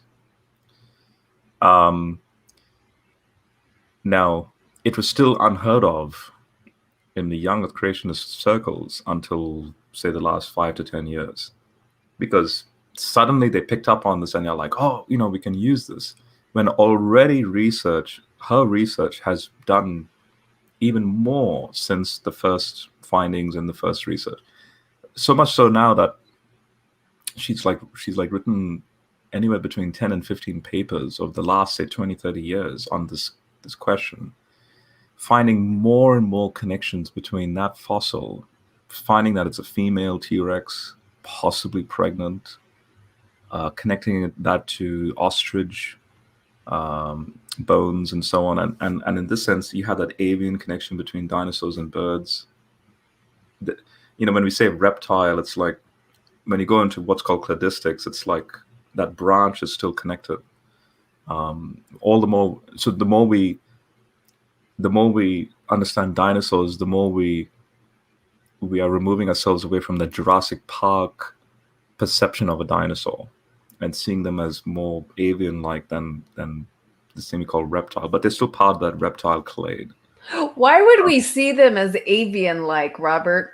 Like, birds have hollow bones. Do dinosaurs have hollow bones? But then that, you notice that's going down the trajectory of avian flight. And you see feathers in amber. Right. You actually see fossilized dinosaur fragments, and they're all full of feathers, and that's peculiar. Now, Mary Schweitzer. Let me just put it this way. Okay. I'm in the physics department, and I have friends in astrophysics. Like I'm very good friends with, say, Hugh Ross of Reasons to Believe, and this applies to everyone, including Mary Schweitzer. So when we go into the lab, I don't forget I'm a Christian, and don't forget Mary Schweitzer herself is a Christian, right? We're not going into the lab and then immediately going, oh, we need to maintain this conspiracy that this is, we're being purposely liberal and purposely against Genesis and purposely against the young creationist understanding. When we go into the lab, like my astronomy friends, when they do astrophysics research with respect to the Big Bang, and guess what does that imply? We're talking billions of years, right? They're not, that creation evolution debate is not even in their mind. They're just doing science. They're doing what not only is your tax money going towards, but also their research grants and all that. And they just, the world is moving forward with respect to each other's research, and then we complement each other with our research. In this case, the anthropological field is dependent on, say, Mary Schweitzer's work in certain contexts. She's not thinking of, oh boy, here we go. Like, now, how am I going to twist this around to get around the young Earth truth? Oh, I know. I'm not thinking she is. She's just starting with an assumption that evolution happened. That's the problem. But again, it's not even, she's not even doing that, is what I'm saying. Like when I Okay. do physics, or when I have astronomy friends do their astronomy stuff, they're not walking into the telescope or into the lab and going, okay, remember, I'm starting with the assumption that Big Bang, and it's, you have all this accumulated data points, just like what we do with Bible. A moment ago when you spoke about Artemis, are you going to start with the assumption, I really, really, I already have this perspective of Paul and how he talks about men and women, and I'm still going to try and convince myself that the Artemis connection is also true, and then I'll work with that. No, the point is, it's a fact of history that that's the case, and you're just building on, like every time you go back and research more and more, you're just building on facts. Imagine, like the resurrection, imagine if that was just some biased perception to try and defend all the time. Same thing with the Big Bang. It's a fact.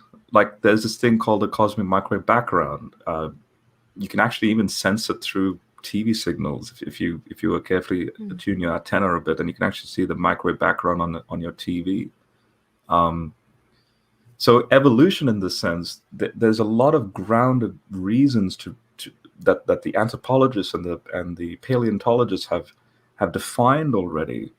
Mary Schweitzer is not new to the field. This has already been an established thing that's moving forward. Obviously, new discoveries are being added to it. Just like, again, the Bible analogy, the more we dig out ancient Near East, the more there's clarity to the text. So then the book of nature, like Psalm 19, the heavens declare and the universe declares the glory of God. She in her work is going, wow.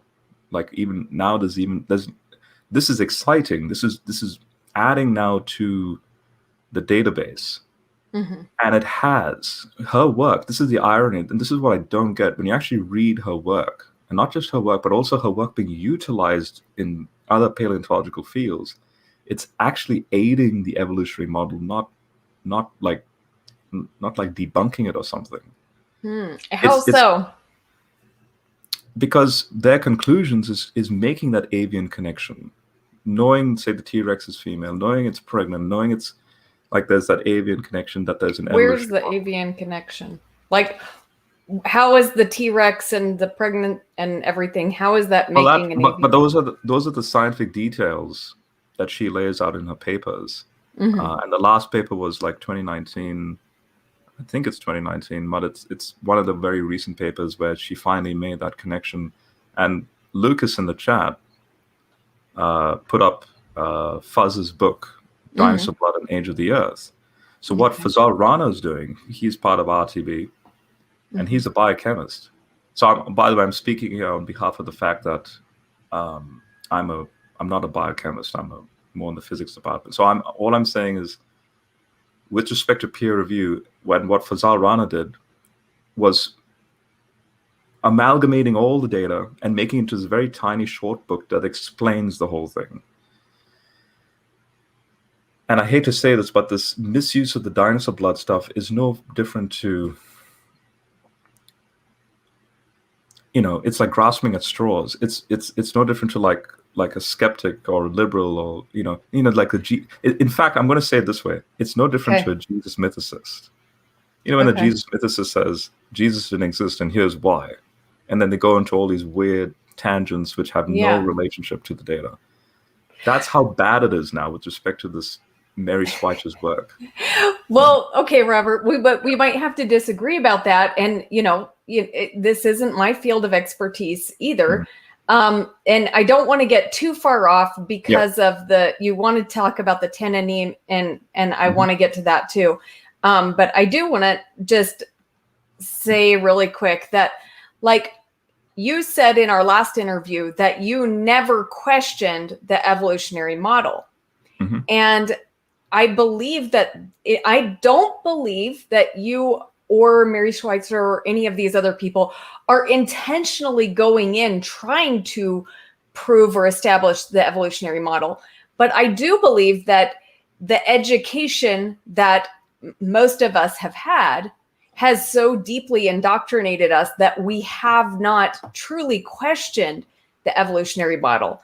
And so, like, but my question to you is, how do you know that? Because that goes, you can use the perspicuity analogy in that sense. Okay. There are King James onlyists, for example, and in this sense, young Earth creationists, which is a very recent phenomenon, that are indoctrinated in Sunday school that this is the way things are. The moment they come into school and they see chemistry actually working the way it does, and physics working the way it does, and anthropology the way it does, because guess what? When you send people into university, the concept of a university is a Christian thing, by the way, to those outside. This is not some atheist institution. It started in Christian Europe, for goodness sake. And it's this pursuit of the truth of reality. Right. Absolutely. And I'm not disputing the importance of science. I believe in science, and I find science to be incredibly important. But that doesn't mean that I accept every idea that is promoted by every scientist.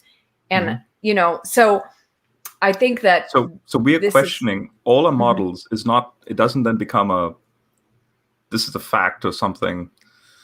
We're always testing it. We're always, the Romans 12 principle is there, which is then what we call the Popper method. The Popper method is when you have a thesis, you're not trying to prove your thesis, you're trying to disprove it. Okay. If you can't disprove it, there's something going on there, which is a good thing, because then that leads us closer and closer to the truth.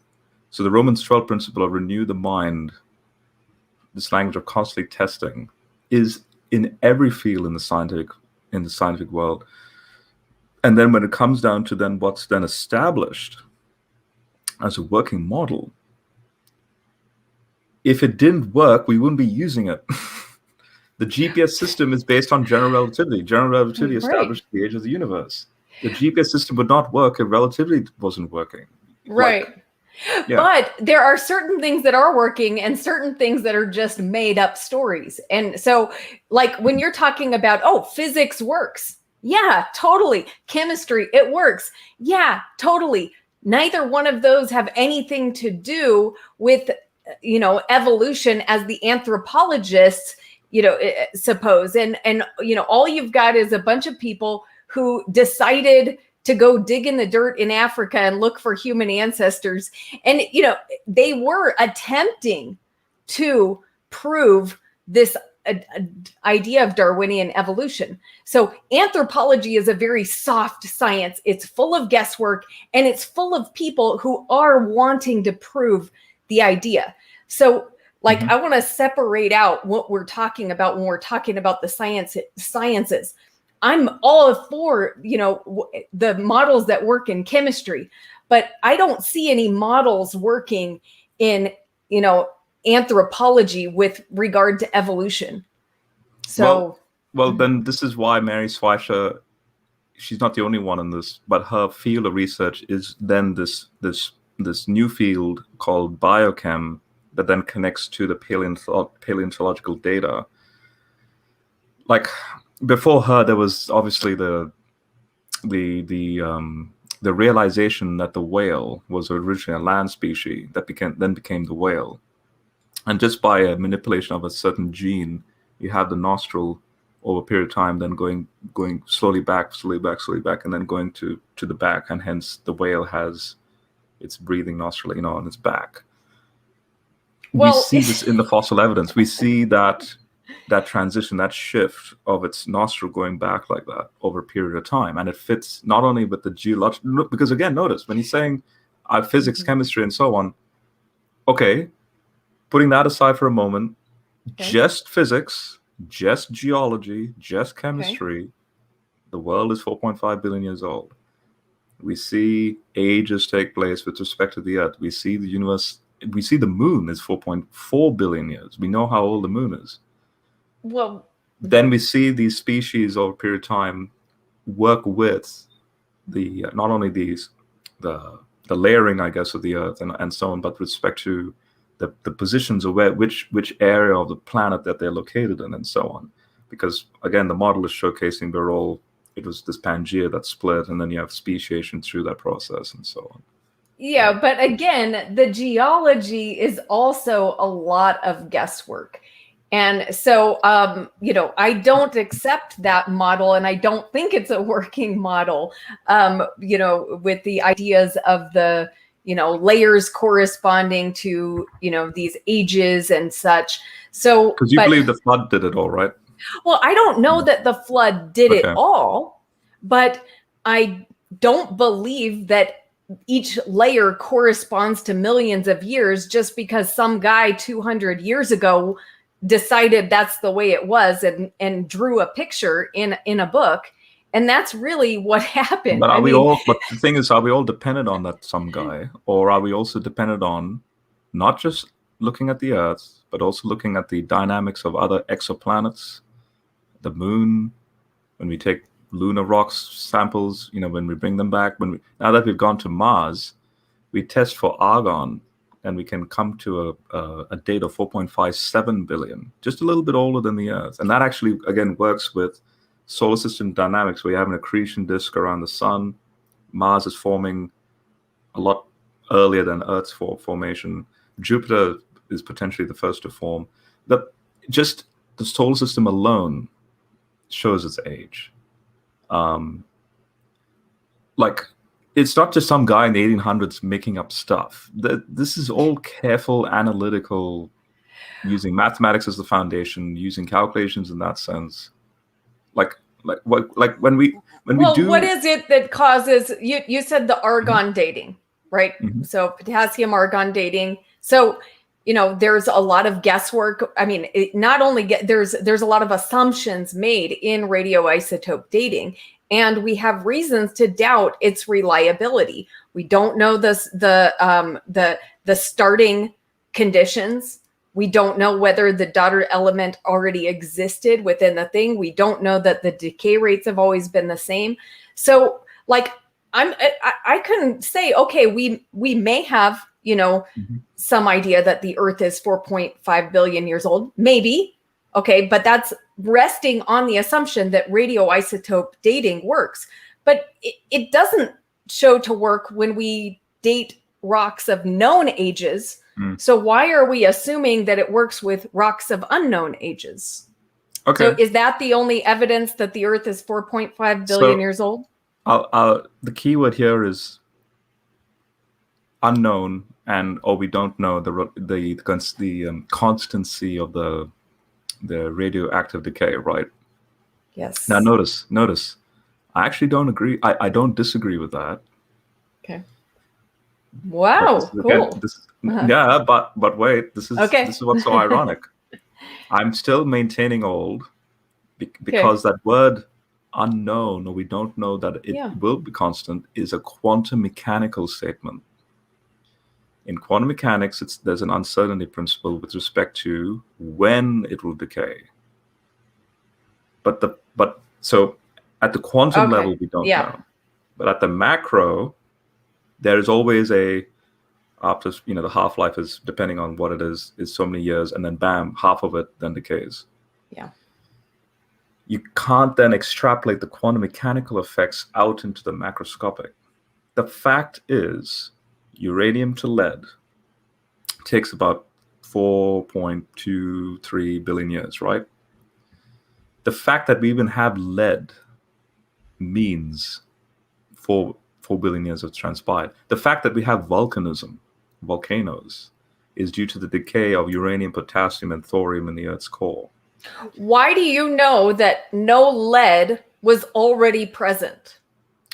So we notice this when we go out into the stars and we look at the light and the spectra of stars at distant quasars and so on. We can actually notice, these elements are missing from the full periodic table elements that we have. These elements are missing there, but it's complete over there. And with respect to redshift and not just redshift, but even blue shift, we can actually know, that's in the younger system versus an older system. I'll use this as an example. Kepler. This is fascinating. Kepler noticed a supernova. This is 300 years ago. He even was Kepler was living at a time when nuclear theory wasn't even around, obviously. But he noticed, that's a supernova, and it's taking so many months to transpire. And he was also the lux is the brightness on a log scale. Like he's noticing the brightness of this supernova. It's at a certain peak, and then it's dying out, and then bang, it goes out. Mm-hmm. We now can see the remnants, the supernova remnants of the nebula of that explosion, and we do spectral tests and analysis of the type of colors that reach us, and so on. We can actually notice, oh, yep, there's carbon there. There's Cool. Now, during a supernova event, you have basically a formation of new elements. That's when I say stardust. Mm-hmm. It starts with hydrogen. Like after the we're not obviously not hydrogen right at the start. I'm talking well after the universe starts. Then you have hydrogen. The hydrogen becomes what's called a H to H protostar. Yeah. So a hydrogen star, but then over a period of time, then you start getting the building blocks. So helium is formed, and on it goes from there. So supernova then starts to generate the periodic table of elements. Okay, Rob, I don't want to frustrate you. No, but I think that's a story, not something that we've actually observed happening. Because when we observe supernova, we don't observe new elements forming. Okay, we observe we observe those signatures or whatever that show us that those elements are present, but we actually don't know how these heavier elements form. People who start with a naturalistic philosophy and assume that we must have gotten these elements from somewhere. It must be from the stars. Then they assume this idea. But so what's your response to that? We've been noticing a lot of supernovas in the last 50 years. Okay. Nuclear theory. This is why nuclear theory, because of the basis of then the atomic model with Niels Bohr, and then Einstein's debates with Bohr about how does quantum mechanical effects work with Newtonian deterministic stuff. And then, Marie Curie, for example, in the early 1900s, when she discovered nuclear theory. And so when you start to we were noticing supernovas in the 80s and the 90s, and then we know that, remember Kepler? Kepler can be like a chronological marker we're talking naked eye astronomy that is prior to nuclear theory.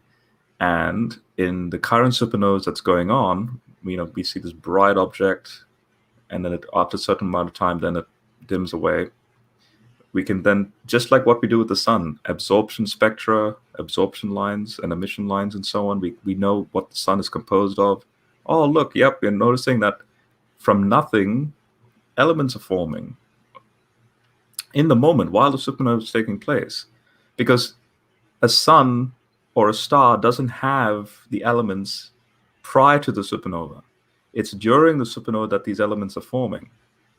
We then we calibrate that with Kepler's findings, just for the sake of argument, to see how faithful was he in his recording of his supernova event when he was recording it. And guess what? The half-lives are exactly the same.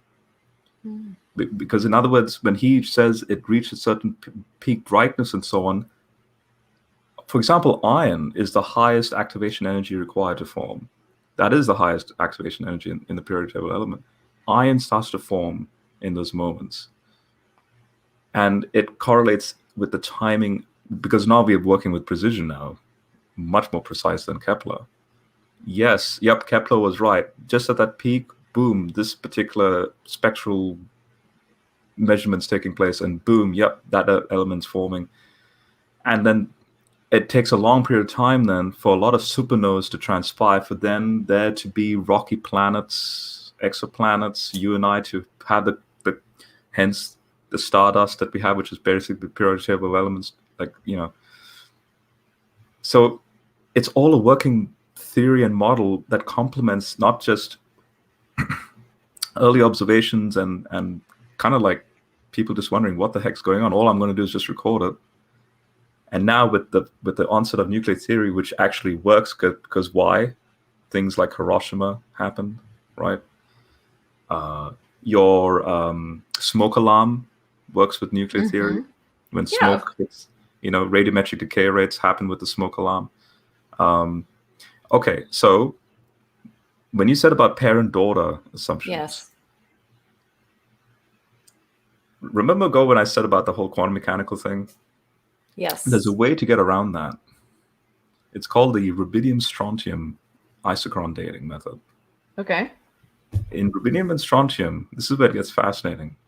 There is no parent-daughter assumption. What we're wanting to do is establish the fact that it is not arbitrary. It's even though at the quantum mechanical level it's there's an uncertainty about when it'll decay. But as far as the history of that chronological marker, because Rubidium and Strontium, we were talking very long time, in the billions of years, like 10 plus, 20 plus billion years. That is so perfectly linear that it establishes, it's one of the markers to establish what we call the constancy of the laws of nature. The fact that E equals mc squared works, that C will always be C, that the electroweak force and the strong nuclear force, like all of these are fixed, because if the moment one gives up, it's what's called the fine structure constant. If the fine structure constant breaks down, you and I will just implode into nothingness. And I have a scriptural mandate for this as well. So I can walk into the lab and be like to my atheist friends, you're able to enjoy measuring and doing your science because you do have these mathematical measurement assumptions, like the Rubidium Strontium assumption, that because it shows that it's constant. But I have a scriptural mandate because I have a God, my heavenly Father, who's made a covenant with the laws of nature. And I want you to see this for yourself. If you go to Jeremiah 31, if you can open your Bible, and you go Jeremiah 31, the very passage where he speaks about a new covenant, in verse 31 onwards, he wants to clarify why this new covenant will work. He gives an analogy. So in verse 35, which is just after verse 34, he goes, "This is what the Lord says, who gives the sun for light by day, the laws that govern the moon and stars for light by night." And that's the thing, when it says who gives the sun for light and the laws that govern the moon, I can immediately go into differential equations and all that stuff, right? Kepler's laws of motion with planets. And verse 36, if these laws cease to function, then the descendants of Israel will cease to be a nation in my presence. And then go to chapter 33, because he repeats the same thing in verse 25. So he goes, this is what the Lord says. If I have not established my covenant for day and night, and in the Hebrew, like if you're reading the ESV is the one that actually brings this out. And the fixed laws that govern the heavens and the earth. Notice heavens and earth, we know what that means. Universe, totality. So the fixed laws, then I might reject the descendants. So here's scriptural mandate to go, the Logos. In the beginning was the Word.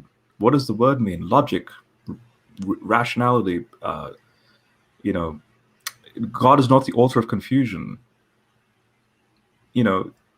I then expect a non-superstitious, non-arbitrary nature. I expect uniformitarianism in nature, like in Ecclesiastes. There's nothing new under the sun. It's the same cycle, because guess what? We have a God who's maintaining order, and he's not some chaotic God like in the other ancient Near Eastern gods. In fact, that's why you have superstition.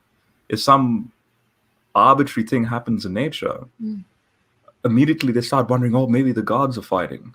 No, again, going back to Paul's principle in Galatians 4, stop. These are bankrupt principles. Yeah. God who created, like Acts 17, God who created this universe, and we have our movement, our being through this process. It's regularity. That's beautiful. I You see love that that? description. That's But where I'm I'm going not with it. seeing Yeah. how that says that the Earth is billions of years old. So then, But I when you love your go, description. I really do. Yeah. but when you go with that regularity, that's why the scriptures also speak about the ancientness of the hills, this ancient world, like 2 Peter 2, right? Right. The ancient world. They already had this depiction of the ages that this place is very old. You and me, but me in the profession, and even my friends who are also professionals, they can say, I can actually put a date stamp to this thing as to why. So when you say it's ancient and old, well, I can say how old. But they will never say 6,000 years or something. To them, it's ambiguous. Yeah. So when a young Earth creationist says, I'm skeptical, or I don't think it's billions of years, I think it's thousands of years, but then that statement, you need to establish a model that then defines it to be that it's 6,000 years. Whereas the scientists who do the radiometric decay measurements and so on, they're not even thinking of young creationists when they're doing the measurement. Right. It's the measurement that gives them the date, and then they work with that to then maybe with further space exploration and so on. The world is moving onward and forward in that sense with these people who are doing the research. And let me also just put it this way. Okay. The young Earth creationists who have the PhDs, like actual legit PhDs, this is what blows my mind. Yes. Jason Lyle. Mm-hmm. His PhD was on the supergranulation of sunspots. And there's another guy I can mention with respect to radiometric decay rates, Jim Mason. I don't know if you know about Jim Mason. I actually haven't heard that name. Yeah.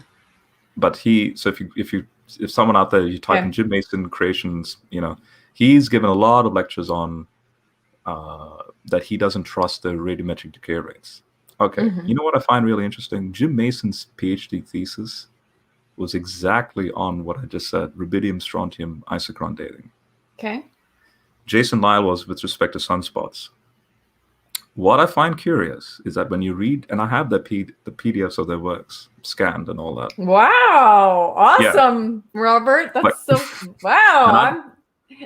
I'm not afraid. I'm not afraid to say this publicly as well. Okay, it really amazes me how much work you've done on this. Okay, good. There are people in the side chat that know me, that know I have this in the Google Drive. Yeah. Okay. When you read their work, their work works because they're already working with the fact that, in this case, in Jason Lyle's case, the sun is what astronomers call middle-aged, or 4.5 billion years. Okay. So here's where I'm going with this. Jason Lyle, why are you a young Earth creationist when your own thesis was dependent on the fact that you might as well have been an old Earth creationist during your thesis work? And then when you get your PhD title, why do you get the PhD title to begin with? Because you have to defend your thesis in front of a board of examiners. It goes through peer review. And here's what's so ironic. Because it matches with reality. That's why you pass. You've done your thesis on sunspots. That is dependent on data of the sun that already establishes it to be what mainstream science says to be what it is, how old it is, right? And you pass. And then when you go and start preaching young Earth, what you're doing is you're debunking your own thesis. So why call you Dr. Lyle? Because you believe that the sun is not what you claim it is in your thesis. So why be deceptive in that sense and use your PhD title as some form of authority when it's so ironic? The reason why you have a PhD next to your name is because the PhD is demonstrating how old the sun actually is. And yet in the same breath, you're disagreeing with it. It's no different to Neil Armstrong or Elon Musk or whoever who's gone out into space and then becomes a diehard flat earther So either he's gone insane, or he has some real big reason to become a flat earther. And again, I don't want to say Jason Lyle's gone insane. It just doesn't compute with me, because the PhD thesis contradicts his young Earth creationism.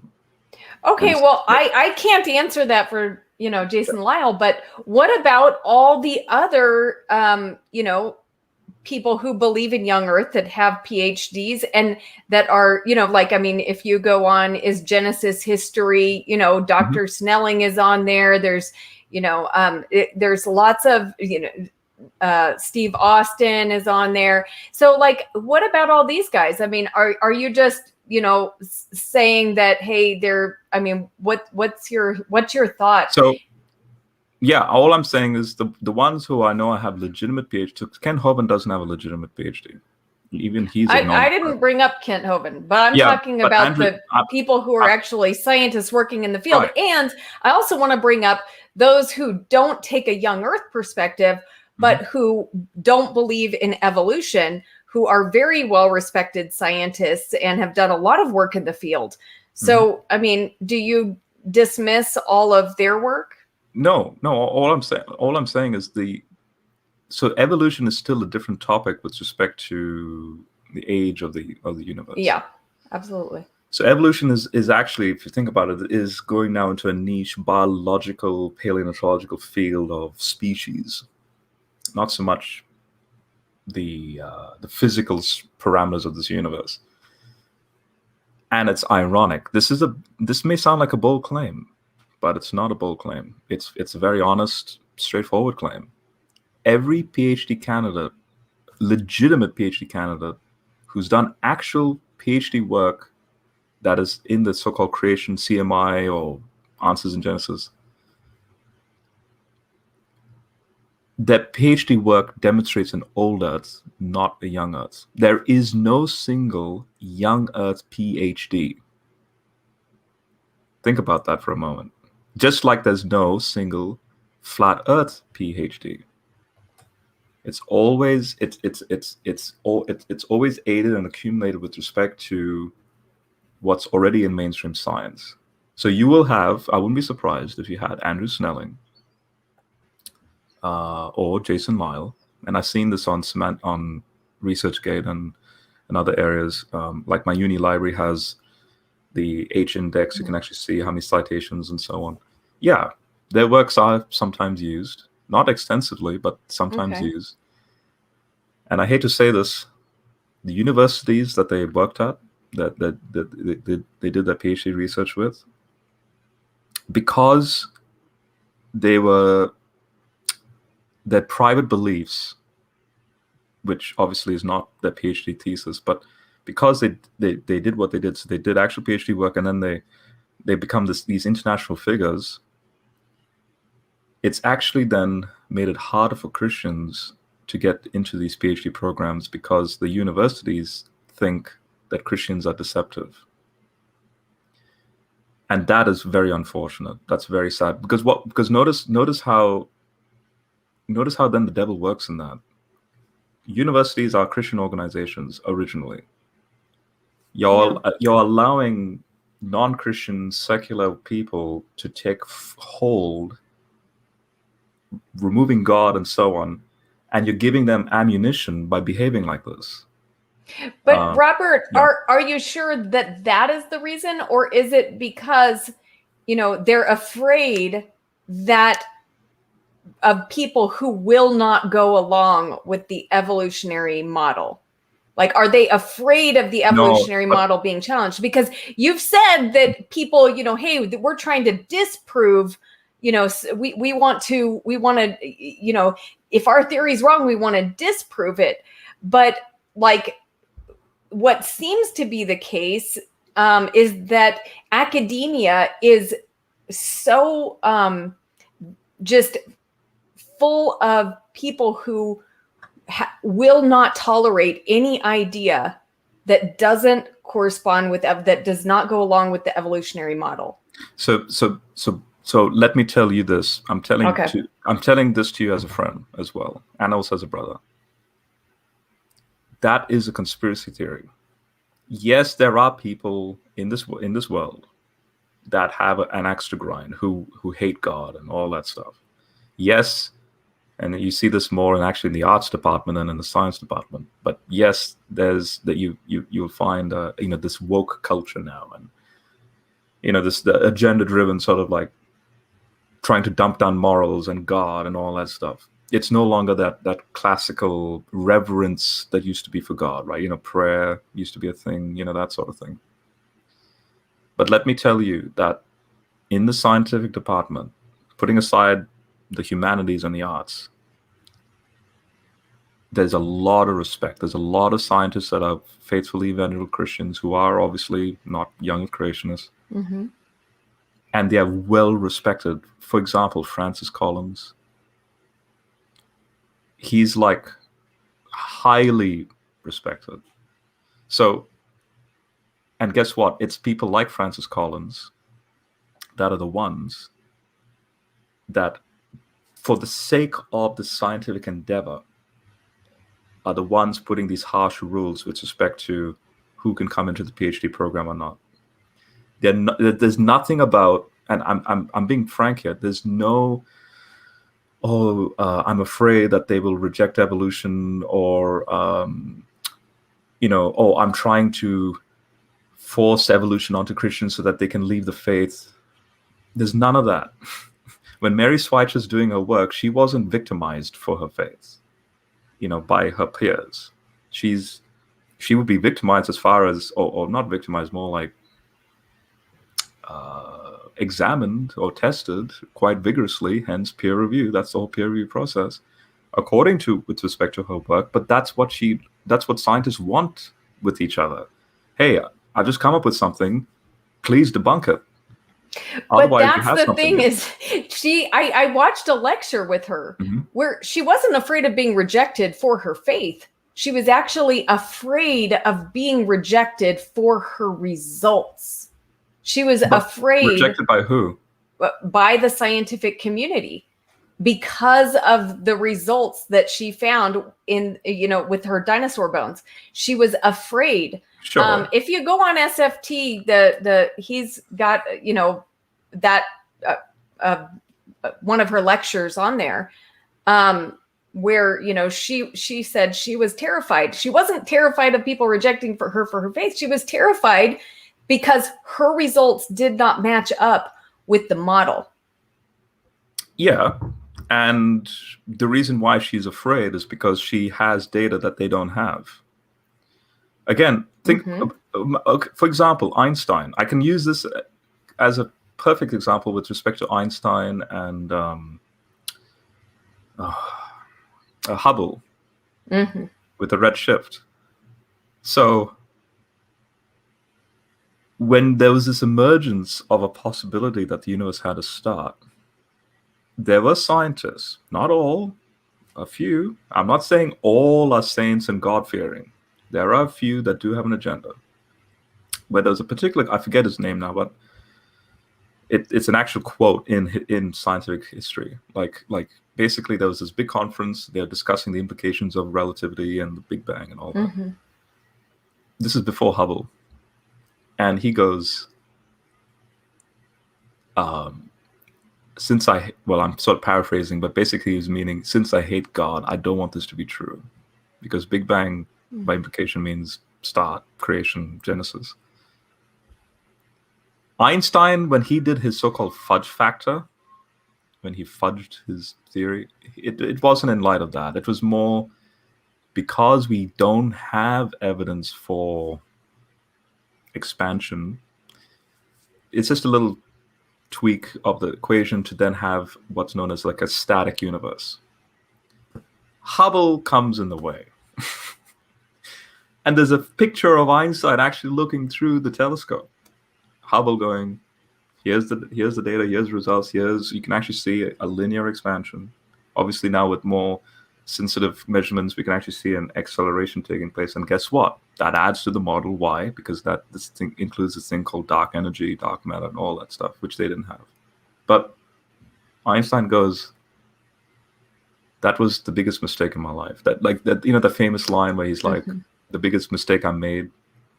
He's not saying He wasn't biased against God and Christianity and so on. He was actually a true scientist in that sense. He didn't have the data at the time. So for now, I know the implications of relativity means Big Bang, a type of Big Bang, but there's no evidence for like a balloon expanding out sort of thing. So it's interesting that the same equations, you can fudge it a bit just to make it a static model. Hubble comes on the scene. No, there is this like a balloon expanding out. Einstein's like, well, I messed up. But then he willingly said, okay, great. That's why he went back to the original equation, and then we use that theory to explain other things.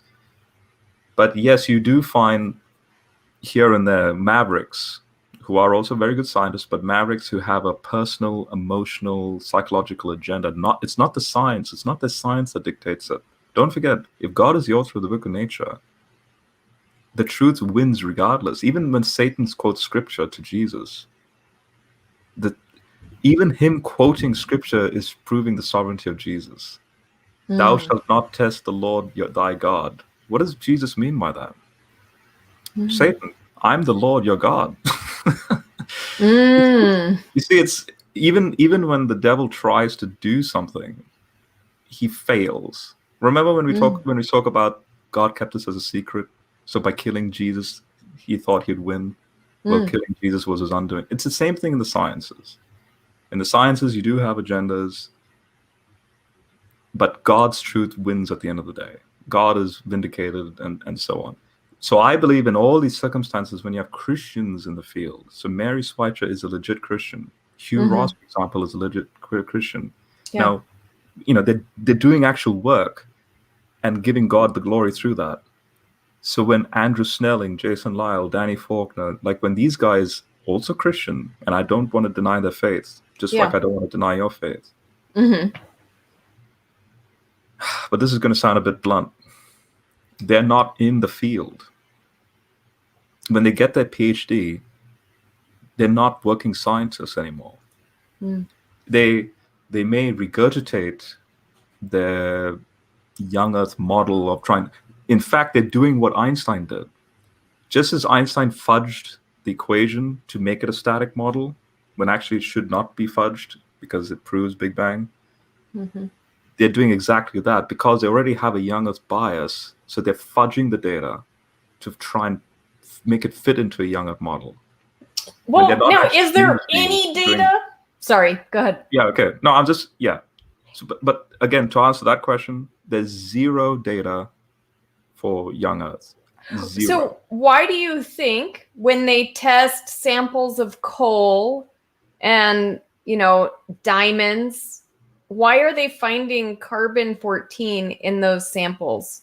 If carbon-14 is supposed to be gone within thousands of years, 60,000 years, why are they finding carbon-14 in those samples?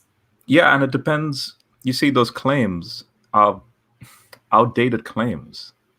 It depends on the formation of diamond with respect to where you find diamond. Because guess what? You have meteorites. You have a type of diamond known as diamonds that come from, say, meteorites, and they're instantly made in that sense. Versus diamonds through a long geological process that don't have carbon-14. Then you have, depending on the measurement, you have carbon-14 contamination. And notice this. Remember you just said 60,000 years? Yes. Before, in the 80s and 90s, we could only push carbon-14 chronological dating 20,000, 30,000 years.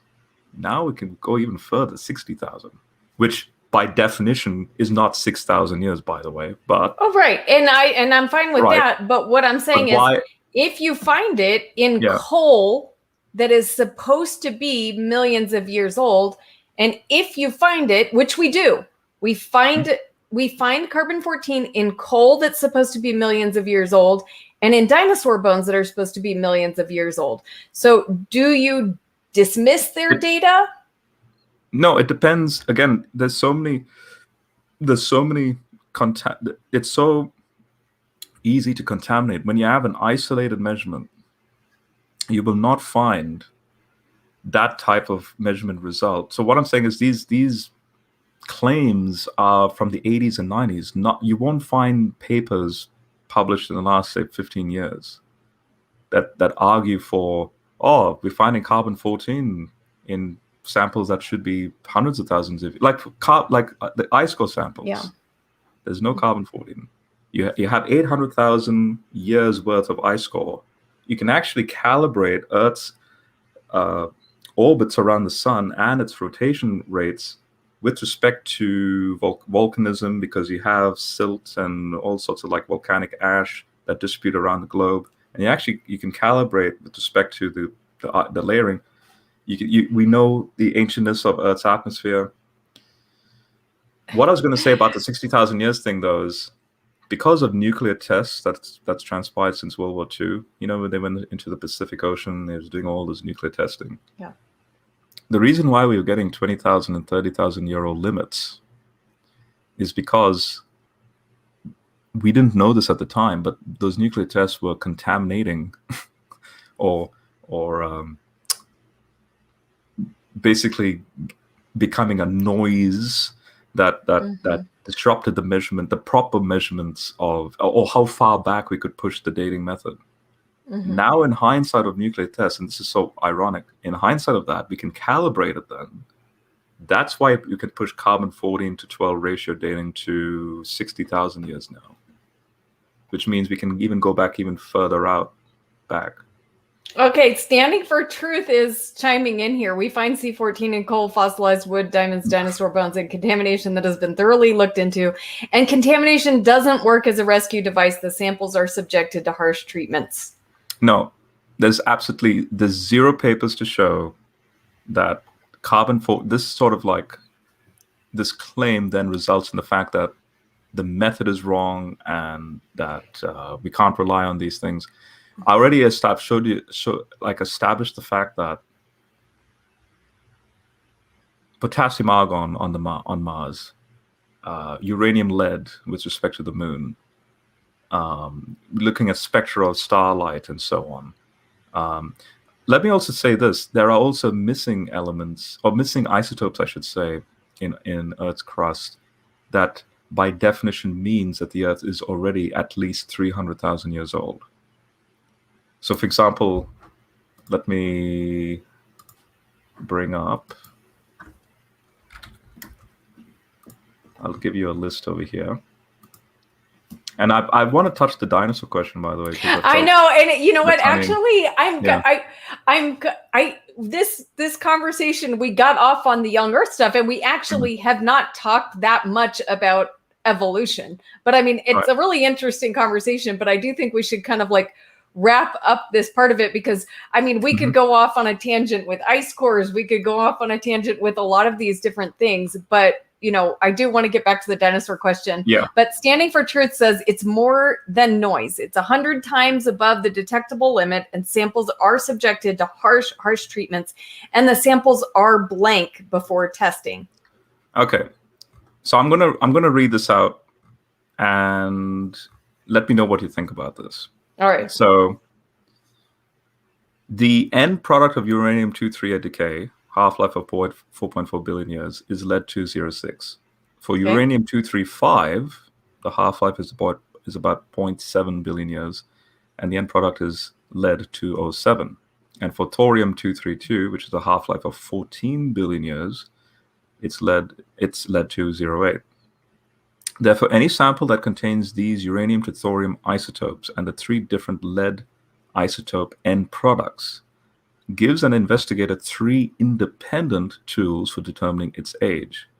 Moreover, the 3 different lead isotopes escape from rocks at different rates. Thus, in those instances where small amounts of lead may have escaped from crystal samples, the ratios of the different lead isotopes relative to one another provided 3 rates of escape, which again, don't forget, I'm talking about that linear thing. It's all linear and consistent. Now, here's what I find really interesting about Let's see. I wanted to read this bit here. Where is that?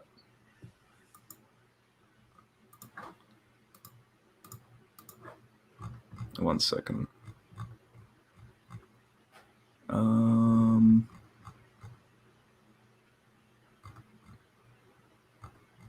Here it is.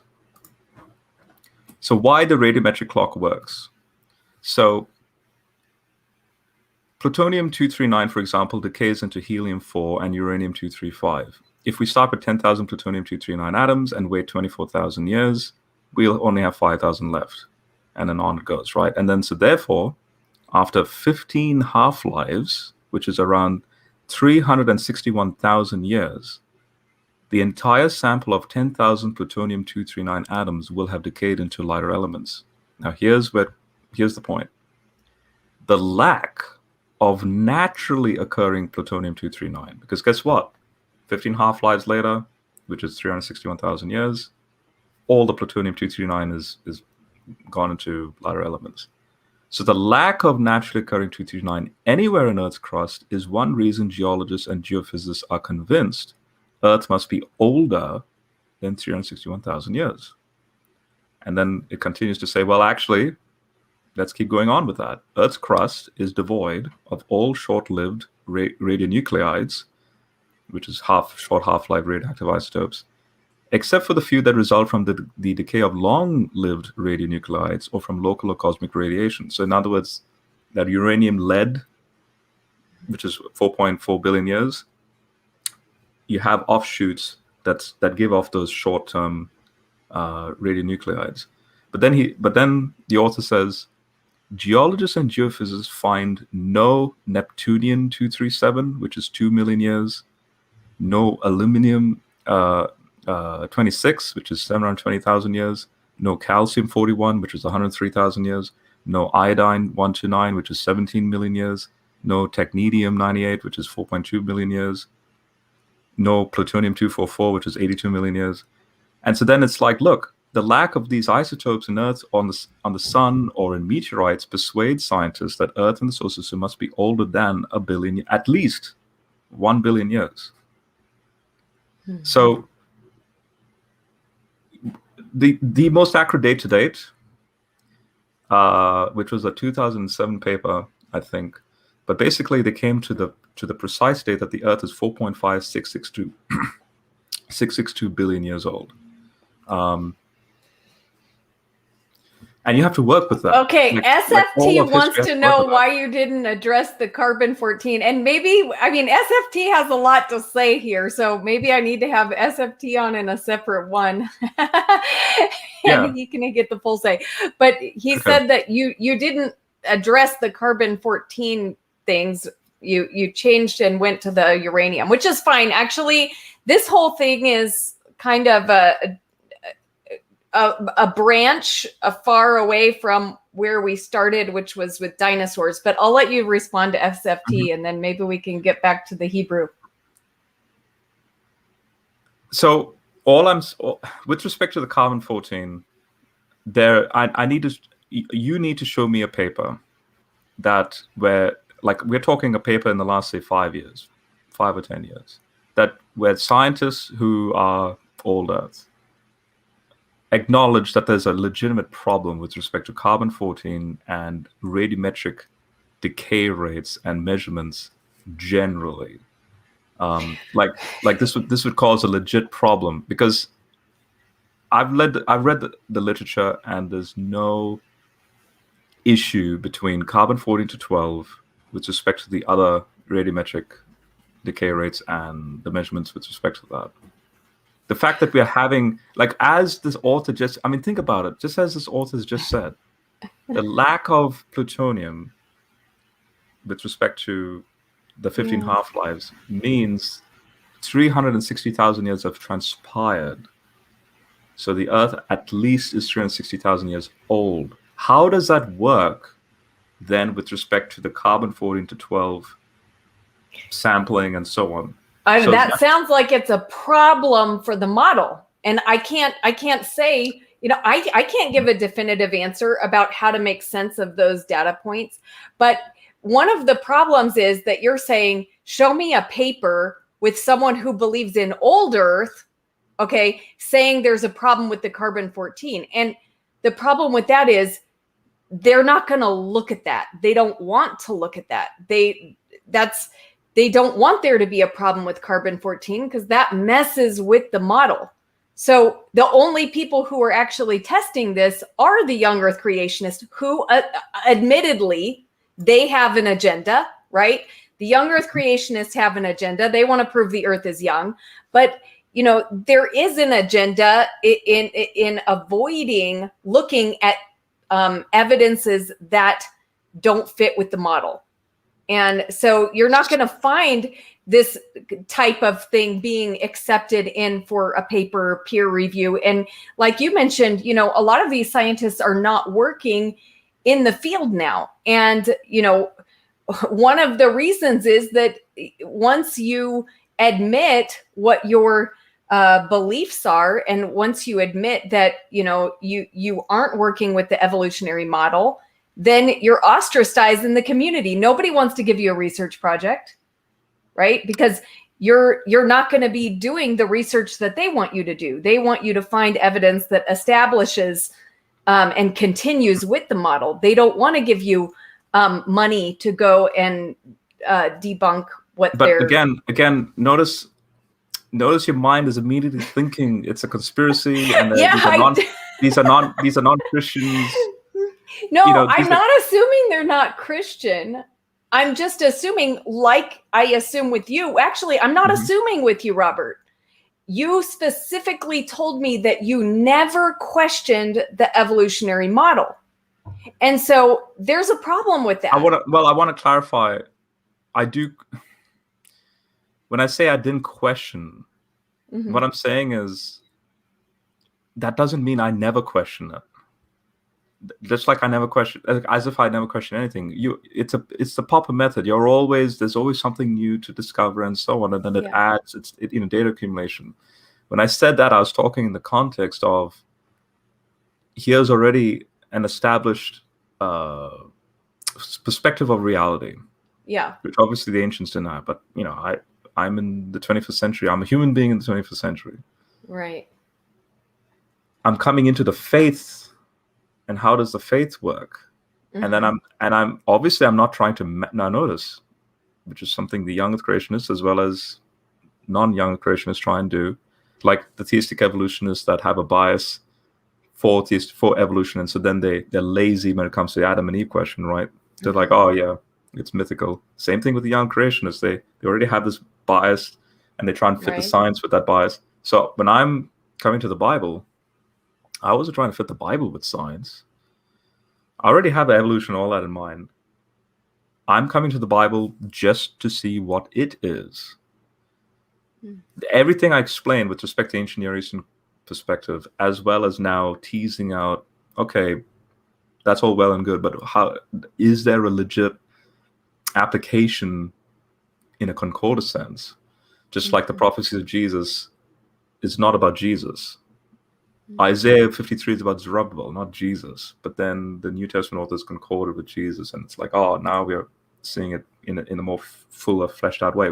And again, why? Because guess what? God had to keep it a secret. Remember, like you can't just keep it all transparent. Like, so I'm noticing that the text can fit that dual perspective, the dual revelation perspective, because God's the author and He knows how to work with the cultures. Anyway, but the point is, when you spoke about the young Earth creationists, or the young Earth creationist scientists are the ones testing radiometric. I mean, Rebecca, there were no young Earth creationists that came up with the theory to begin with, and there were no young Earth creationists that were the ones doing the tests. We talk young Earth creationism as a phenomenon is very recent, from the 1950s. Don't forget, and when they already had this established perspective in mind about the age, they're like, oh, okay, then because these theories contribute to the vast age of the Earth, let's dive in and see if we can fudge it a bit, do that Einstein fudging thing going on. So, are you familiar with the Rates project? Yes. Right. Now, notice, they affirm, this is what's so ironic, they affirm, if you go with the uniformitarian model, that the Earth is billions of years old. That's why in the same rates project, they want to then go, so that means the laws of nature is not consistent. It has the fine structure constant, the speed of light, all of that has to be variable in order to accommodate a 6,000 year frame. And mathematically, that is possible. If there's a variability in the speed of light and the laws of nature, then you can fudge it into the 6,000 year framework, just like what Jason Lisle does. The expansion of the universe was sort of like instant in day 4, according to his model. I think Danny Faulkner tried to make that point, and Russell Humphreys, and there's another guy, John Hartnett. Hartnett's famous for this. But there's no evidence for that. There's no evidence for this sort of like a white hole cosmology that Russell Humphreys tried to explain. So it's ironic that the Rates Project basically concluded, yes, if the laws of nature are consistent and constant, it's an old universe. How ironic. You have passages in scripture that says God's made a covenant with the laws of nature. It's fixed. There's a regularity to it. In other words, if you go down that the speed of light has changed over time, you're no different to, and I'm not saying this to you, I'm just saying this generally to young creationists, you're no different to the superstitions of the pagan religions. Okay. It's arbitrary, it's chaotic, it changes. We don't know what it was like at Adam and Eve because it's a different law, different physics at Adam and Eve. That's why they're able to not bleed and die. Like, notice now you're going into Ubermensch superstition. Did Adam and Eve poop?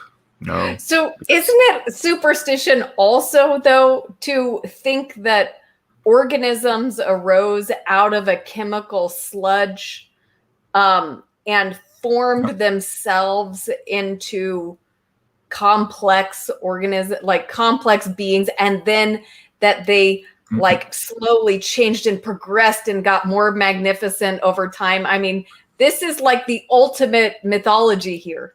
No. Because, and the church fathers noticed this, they use the word potency in the commentaries on Genesis when it says, and God said, let the earth bring forth. You have Augustine and all these patristic writers that noticed, God, and to paraphrase what they were saying, God created creation to be creative. That to me requires a bigger mind, so to speak, than a God that just pop into being. Yes, pop into being was the universe, but then this thing that is an image of the Logos, and that, as Paul says in Ephesians 3, that multifaceted wisdom of God, it's like we are a shadow of that, where the universe, in all its laws, now then starts to become a creative force. And the church fathers noticed this.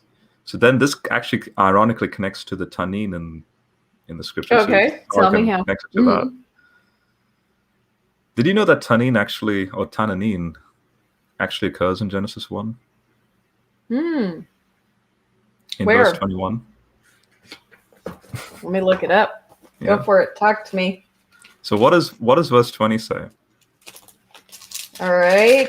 Now we can play a little bit of ancient and modern concordance at the same time. All right. Verse 20 says, and God said, let the water teem with living creatures and let birds fly above the earth across the vault of the sky. So God created the great creatures of the sea and every living thing with which the water teems and that moves about in it, according to their kinds. Now, if you look at an interlinear, when it says great creature there, or great, some translations, great whale, the Hebrew is Tannin. Wow. Now, I'm going to go along as a polemic. I'm going to go along with your understanding of Tannin as being dinosaur. You have dinosaurs in day Dragon, I said. Yeah, dragon, Leviathan. Leviathan is the equivalent of Tananine. You have that in day 5. As an old Earth, if I'm concording the model, Okay. I'm seeing verse 20 as the Cambrian, which is 500 plus million years ago. Day 5 is still, verse 21 is still part of Cambrian till, say, the end of the dinosaur era. So notice day 6 is humans. Humans are after day 5. Chronologically, that works. You have out of the oceans swarming of all these new phyla, Cambrian, that then leads down to this trajectory of what's called avian life, and dinosaurs are part of that mix, the Tananine. What's interesting is that in the Septuagint, in the King James actually brings this out. It says, let the oceans swarm with living creatures, or let the oceans generate or create these living creatures, and birds. Birds come from the oceans, and the Tananine are in between that mix. In fact, the Septuagint is even more explicit. Let the oceans swarm with living creatures and reptiles and birds. You had that sequence like that. Basil the Great. I'm going to read out a quote. This is a 3rd century Christian. Okay. It's what's called a hexameron. It's a commentary on Genesis. He says the following. In fact, I wish I could share my screen so everyone can see this. So what I'm going to do is I'm going to share my entire screen. And what you need to do is you'll need to it'll come up. Yep. There you go. Okay. Now, if you can see, let me zoom in. Can you see this? Yes. Okay. Let me zoom out a bit. Okay. So let the waters, it is said, this is Basil the Great in the 300s AD. Okay. Bring forth abundantly moving creature that hath life, and fowl that may fly above the earth in the open firmament of heaven. Why do the waters give birth also to birds? Now, don't forget, this is pre-evolution. He's wondering, what on earth is the text getting at here? He then hypothesizes the following. Because there is, so to say, a family link between the creatures that fly and those that swim, in the same way that fish cut the waters using their fins to carry them forward and their tails to direct their movements round and round and straight forward, so we see birds float in the air by the help of their wings. Notice it's float language, because I find that interesting, because air is a fluid. It's just a different type of mechanical fluid mechanics. And the people at the time were sophisticated enough to understand that differentiation, which is really interesting. So then he goes, both endowed with the property of swimming, their common, might as well say common descent, their common derivation from the waters has made them of one family. Now, this footnote here, is this footnote showing? Yes. Okay. The footnote is the translator of the Church Fathers. His name is Philip Schaff. So if I go to the title page, see the Library of the Nicene Fathers, and there's Philip Schaff, right? He's in the 1800s. So when he's translating this, he puts a footnote where he also says, hey, this French scholar in the 1600s said the similar thing. And if you can read French, well, he's repeating the same thing here in French. Okay. And then Philip Schaff in the 1800s, knowing about Darwin in his day, goes, the theory of evolutionists is, as is well known, that birds developed out of reptiles and reptiles from fish, and then refer to Haeckel's monophyletic pedigree in his History of Creation. So here you have a Genesis commentary in the 300s AD, well before Darwin, where Philip Schaff, in hindsight of evolution in his day, is like, wow, that matches precisely with Darwin. Now, if I were to go to, say, Calvin's commentary, John Calvin in the 1500s, okay, look at what he says. I'm going to zoom in here. Okay.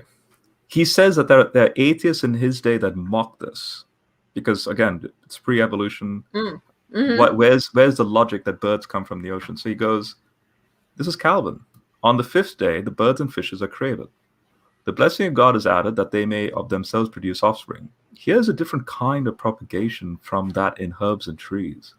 For there the power of fructifying is in the plants, and that of germinating is in the seed. But here generation takes place. I find this language, like genome, that's very interesting. It seems, however, but little consonant with reason.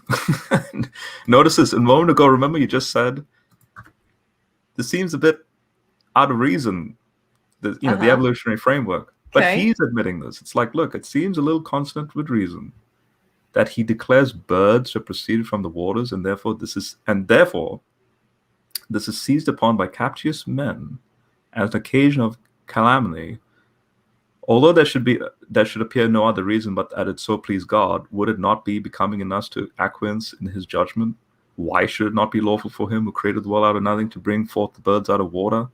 And what great absurdity, I pray, has the origin of birds from the water than that of light from darkness? Therefore, let those who so arrogantly assail their creator look for the judge who shall reduce them to nothing.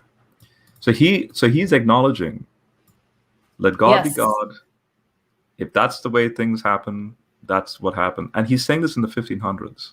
Philip Schaff noticed that with respect to Basil. And it's like, wow, it makes a lot of sense. I just wanted to share that. Yeah, your Basil quote is really, it's really interesting. That's incredibly fascinating.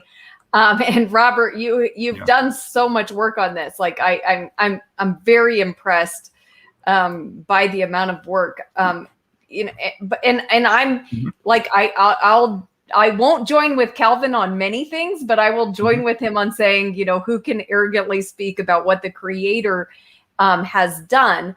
But, still, as I read the Bible and, understand what's being said here from, yes, my perspective as a modern day person, I can't really fit in evolution. I appreciate that you can, and I appreciate that you haven't done it in the lazy way. Like you said, you haven't just tried to stick it in, and just call Genesis a myth, but you have actually examined the text. And I do think it's very interesting that you have pulled out this verse about the birds and the ocean. And so, I mean, it's, you have a reasoned belief. So I just want to show you. So I'll bring up the Hebrew lexicon here, the interlinear.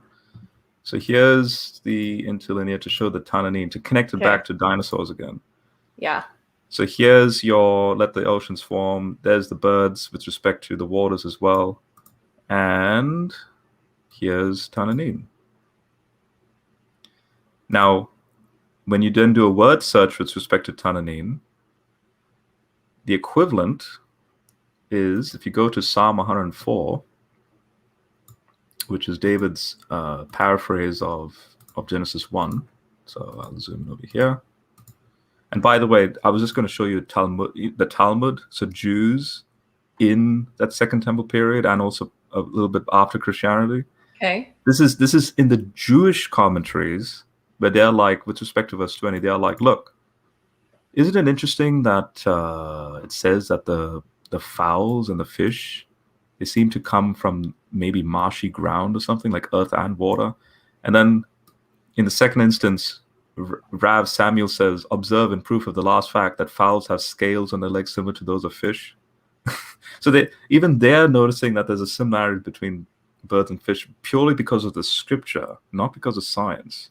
But is there really a similarity between like what's on birds' legs and fish? Like, is there a genetic correlation there? I mean, that's not something I've looked into, but not with respect to, yeah. So obviously this is don't forget, this is pre-evolution, Of pre-scientific course. accuracy. Yeah. They're wrestling with the text, is what I'm saying. They're noticing just with the text alone, birds and fish have a family connection somehow. And they're just making an eye observation of, oh, well, bird feet look like scales on a fish. This is their conjecture. Philip Schaff in the 1800s is like, the most scientific explanation is, Haeckel's History of Creation. And so all I'm saying is here you have Calvin saying, people make a mockery of this verse, just like today, there are people that mock the Bible, and yet how ironic when the Bible is vindicated, like in this sense. So in other words, I'm using evolution with respect to verse 20 to show you can't mock it anymore. Coming back to Tanin, because I think we keep missing that. Yes. So Psalm 104 is David's paraphrase of Genesis 1. Why? Okay. Because he's giving, he's responding to Egyptian creation hymn, the Aten creation hymn in Psalm 104.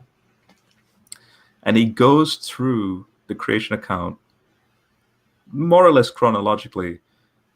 But notice you have day 2 and 3 in verses 6 to 9. So like you covered the primeval ocean like a garment, that's day 1. The watery depths that's shrouded, right? Then you have tectonic uplift. This is day 3 when the dry ground appears. And so then you've set a boundary that the waters cannot cross. And notice this actually contradicts the global flood, because David is saying, just as there was a water world, never again will it go back to a Genesis 1 verse 2 scenario. Never again will it cover the entire earth again. So if the flood is global, it would contradict Psalm 104 verse 9. Well, David is speaking after the flood, so how do you know he's not speaking about the flood? Because the psalm is about Genesis 1, not the flood. Because see, the context is primeval ocean, that's that Genesis 1 verse 2 ocean, that it stood above the mountains, and that's true. The earth was a water world. There's this language of fleeing, rushing, mountains rising, valleys sinking to the place you have ordained for them. This ordination language is Genesis language. So you set a boundary. You see the same thing in Job 38. Notice this. In Job 38, God asked Job, where were you when I laid the foundation of my earth? Who set its measurement, right? Who stretched a boundary line over it? Notice this boundary language. Then he goes, who enclosed the sea with limits when it gushed out of the womb, when I made clouds to be its clothes? So I prescribed a boundary, placing bars and doors, and saying you can only come this far and no more. But Robert, now you're saying there's no global flood, but doesn't Genesis 6 clearly talk about a global flood? No. So that then goes back to the location of the flood with respect to Adam and Eve, and humans' location, which is the Persian Gulf and all that stuff. That's probably going to have to be a subject for a different day. That's a whole, yeah. So, all right. But the Tanin thing, though, is you have David in Psalm 104, when he speaks about, if you go down here, he talks about how there's lions roaring for prey, seeking their food from God, and you have this. Notice this verse 24, how numerous are your works, you made them all wisely, the earth is filled with the creatures, teeming with numberless creatures. Notice that's what we just read in Genesis 1:20, that the oceans swarm with all these things and so on. And then notice verse 26, Genesis 1:21 speaks about Tananin. 26, where the ships pass through, Leviathan, which he created, frolics in it. Now, if you take Tananin only as a dinosaur, then you have problems elsewhere as well, because Tananin is also used for the pharaoh, so it's used for human figures in Ezekiel. Okay. And you have to believe that Tananin has 7 heads. In other words, you have to believe in a dinosaur that has 7 heads. Because don't forget, this is ancient Near Eastern, perspectives that, verse 14, you crush the heads of Leviathan. Okay. This is speaking about Pharaoh in this sense, but it's also connecting it to the creation account, because see, it brings up this language of yours is the day, yours is the night, you establish the moon. That because there's that Tananine figure, the chaos monster in Genesis 1. Mm-hmm. So, yes, in a concordant sense, I can say you could fit a dinosaur-like category to Leviathan, but it's not talking about dinosaurs walking with man. You have ancient Near Eastern perspectives of Leviathan. Okay, so Now, what about in the book of Job? Exactly. I knew you'd go there. So when you go to Job 41, Yeah. Leviathan language, so far now, Leviathan represents chaos symbolism. Now, Genesis 1, I can fit concordance-wise with respect to dinosaurs in day 5. Okay. But in Job, where is Job located in chapter 1? Land of Uz. This is east of the Arabian Peninsula. You don't find, like, they make the argument Behemoth is a theropod dinosaur. Yeah. I'll get to Behemoth in a moment. Okay. What the heck is Behemoth? But what you will find, and technically Behemoth, traditionally it was understood as a hippopotamus. I'm not close to that interpretation. I believe it's a bull, and I'll get to the reason why. But the point is, whether it's a bull, a hippo, or in this case, Leviathan, representing the crocodile here, is all natural to the land of Uz region with respect to Egypt, the Nile, and that Arabian Peninsula region. Because see, how they would catch a crocodile, because see, when it says, can you draw Leviathan out of the water with a hook, or tie down his tongue with a rope? Can you attach a bridle to his snout, or pierce his jaw with a hook? This is exactly the sort of thing you see in hieroglyphs with respect to crocodiles. But it's saying you can't do it, right? Like it's saying, can you do that? No, you can't. I mean, not with respect to the point of this is not with respect to the chaosness or what this represents in that ultimate big picture sense, using a common, animal of the day, which is a crocodile.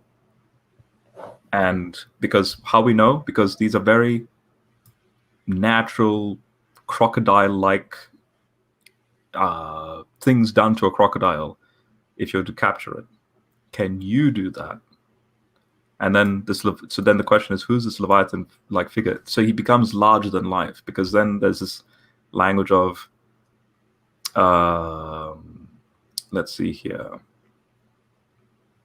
He speaks about here we go. His snorting releases flashes of light. His eyes are like the rays of the dawn, which, by the way, a crocodile's eyes are fiery yellow.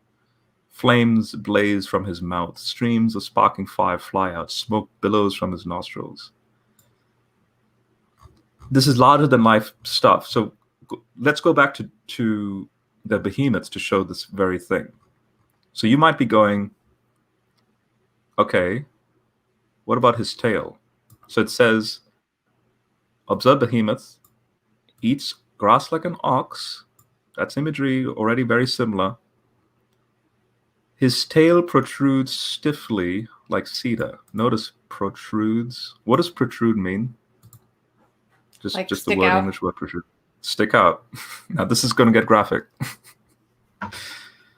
Protrudes stiffly like cedar. And cedar wood was a general conception of the hardness of the cedar tree. The sinews of his thigh interlink for strength. Now, if I bring up the King James translation, and I'll bring up also the, say, the Vulgate. So I'll bring up a couple of translations here. But the King James here reads, he moveth his tail. Now see this moveth?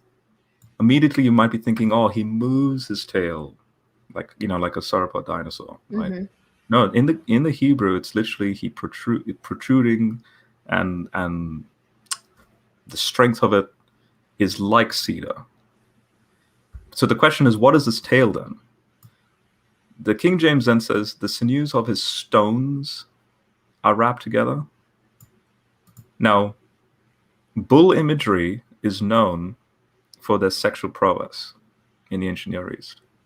The Antichrist in ancient Christian literature and also in Jewish eschatological literature, so like the woman rides the beast in Revelation 17, this beast is meant to be an ox or a bull, because when bulls mated, they showed this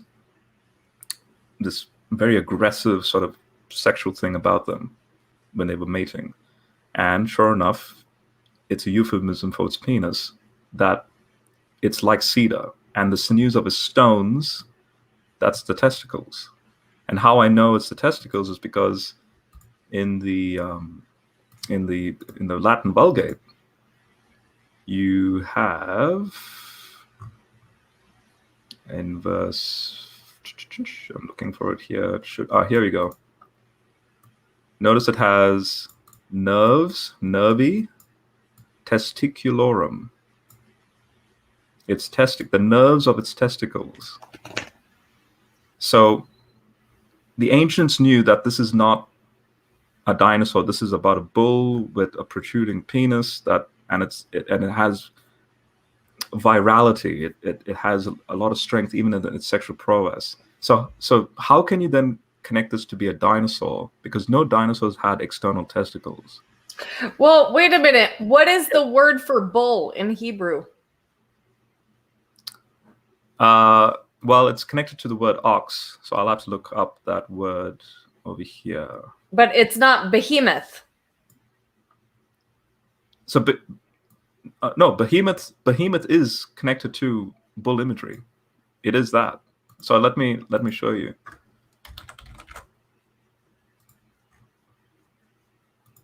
Let's see here.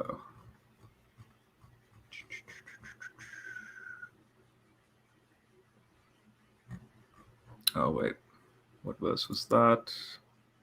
15.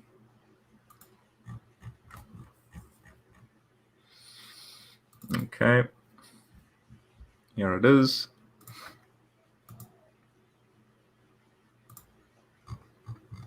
Here you go. So behema, right? So you have, here's your roots. So behema, beast, animal, cattle, right? Now behemoth in the original context is hippopotamus. That's the word they had, to describe a hippo. But I take the perspective, as other ancient Near Eastern scholars also do, and that is, this is speaking about a cosmic bull, not specifically a hippo. But you do have lexicons that will say, see, though used only once, behemoth has evoked considerable discussion as an extension of the plural behema, akin to the superlative in the English. It refers to a large beast, the brute beast, power, excellence. And so it's a land animal in distinction to Leviathan, likely a sea monster. So Leviathan is that sea chaotic monster imagery of Genesis 1, though some have regarded behemoth as a water creature. And so notice you have animal monster, which in midst of the ancient Middle East functioned as an adversary of the hero, whom the hero divine like overpowered, And so this is why I go down the ancient Near Eastern polemic. But people were wrestling with, okay, tail like a cedar, is it the trunk of an elephant? Or is it the tail of a hippo that's very strong? But the point is, even the lexicons can be outdated. So as this lexicon actually is. The latest show that it's an ox with respect to its sexual prowess. But, why would you rule out the possibility that it could be talking about a sauropod dinosaur? Because then the text, so when you go to the text itself, notice you have eating grass like an ox. Already speaking about its penis, so therefore that rules out the sauropod dinosaur tail. Then it says, he lies under the lotus trees, hiding under the reeds and marshes. This is why, again, they're wrestling with, and a bull doesn't really do that, but a hippo does. And then it says, what you see as a raging river doesn't alarm him. He is confident when the Jordan overflows. You don't find sauropod dinosaurs in the Jordan, but you do find hippos and bulls in that region. And so then this is a very natural reading that then follows naturally into then, okay, then what about the crocodile? But then it becomes larger than life, just like it goes out of its way to make to make a point about stuff like this. His bones are conduits of bronze, his strong bones are like bars of iron. It's like this larger than life sort of thing, right? But at the end of the day, it's just a hippo or a bull, depending on which it is. So there's no room for dinosaur here, is what I'm saying. Absolutely no room. Okay. Yeah. Well, I mean, I hope you can see that, right? Well, I don't Vulgate has know to- because I mean, I haven't looked deeply into the translation, but it still says it's tail. And you're going to all these fancy ways to try to show me how that's actually, not his tail, but his penis. And, I don't know. That's just something I would have to look into for myself. I can't just take your word for that. I mean, the translations are saying tail, which translations can be wrong, but like... No, the translation's correct. No. Okay. It is tail. Okay. But so bring up my share screen again. I'll show you. You have euphemisms like this all the time in the Hebrew scriptures. Okay. So I'll give you one more example, like a random one, like in Exodus 4. Okay. Why does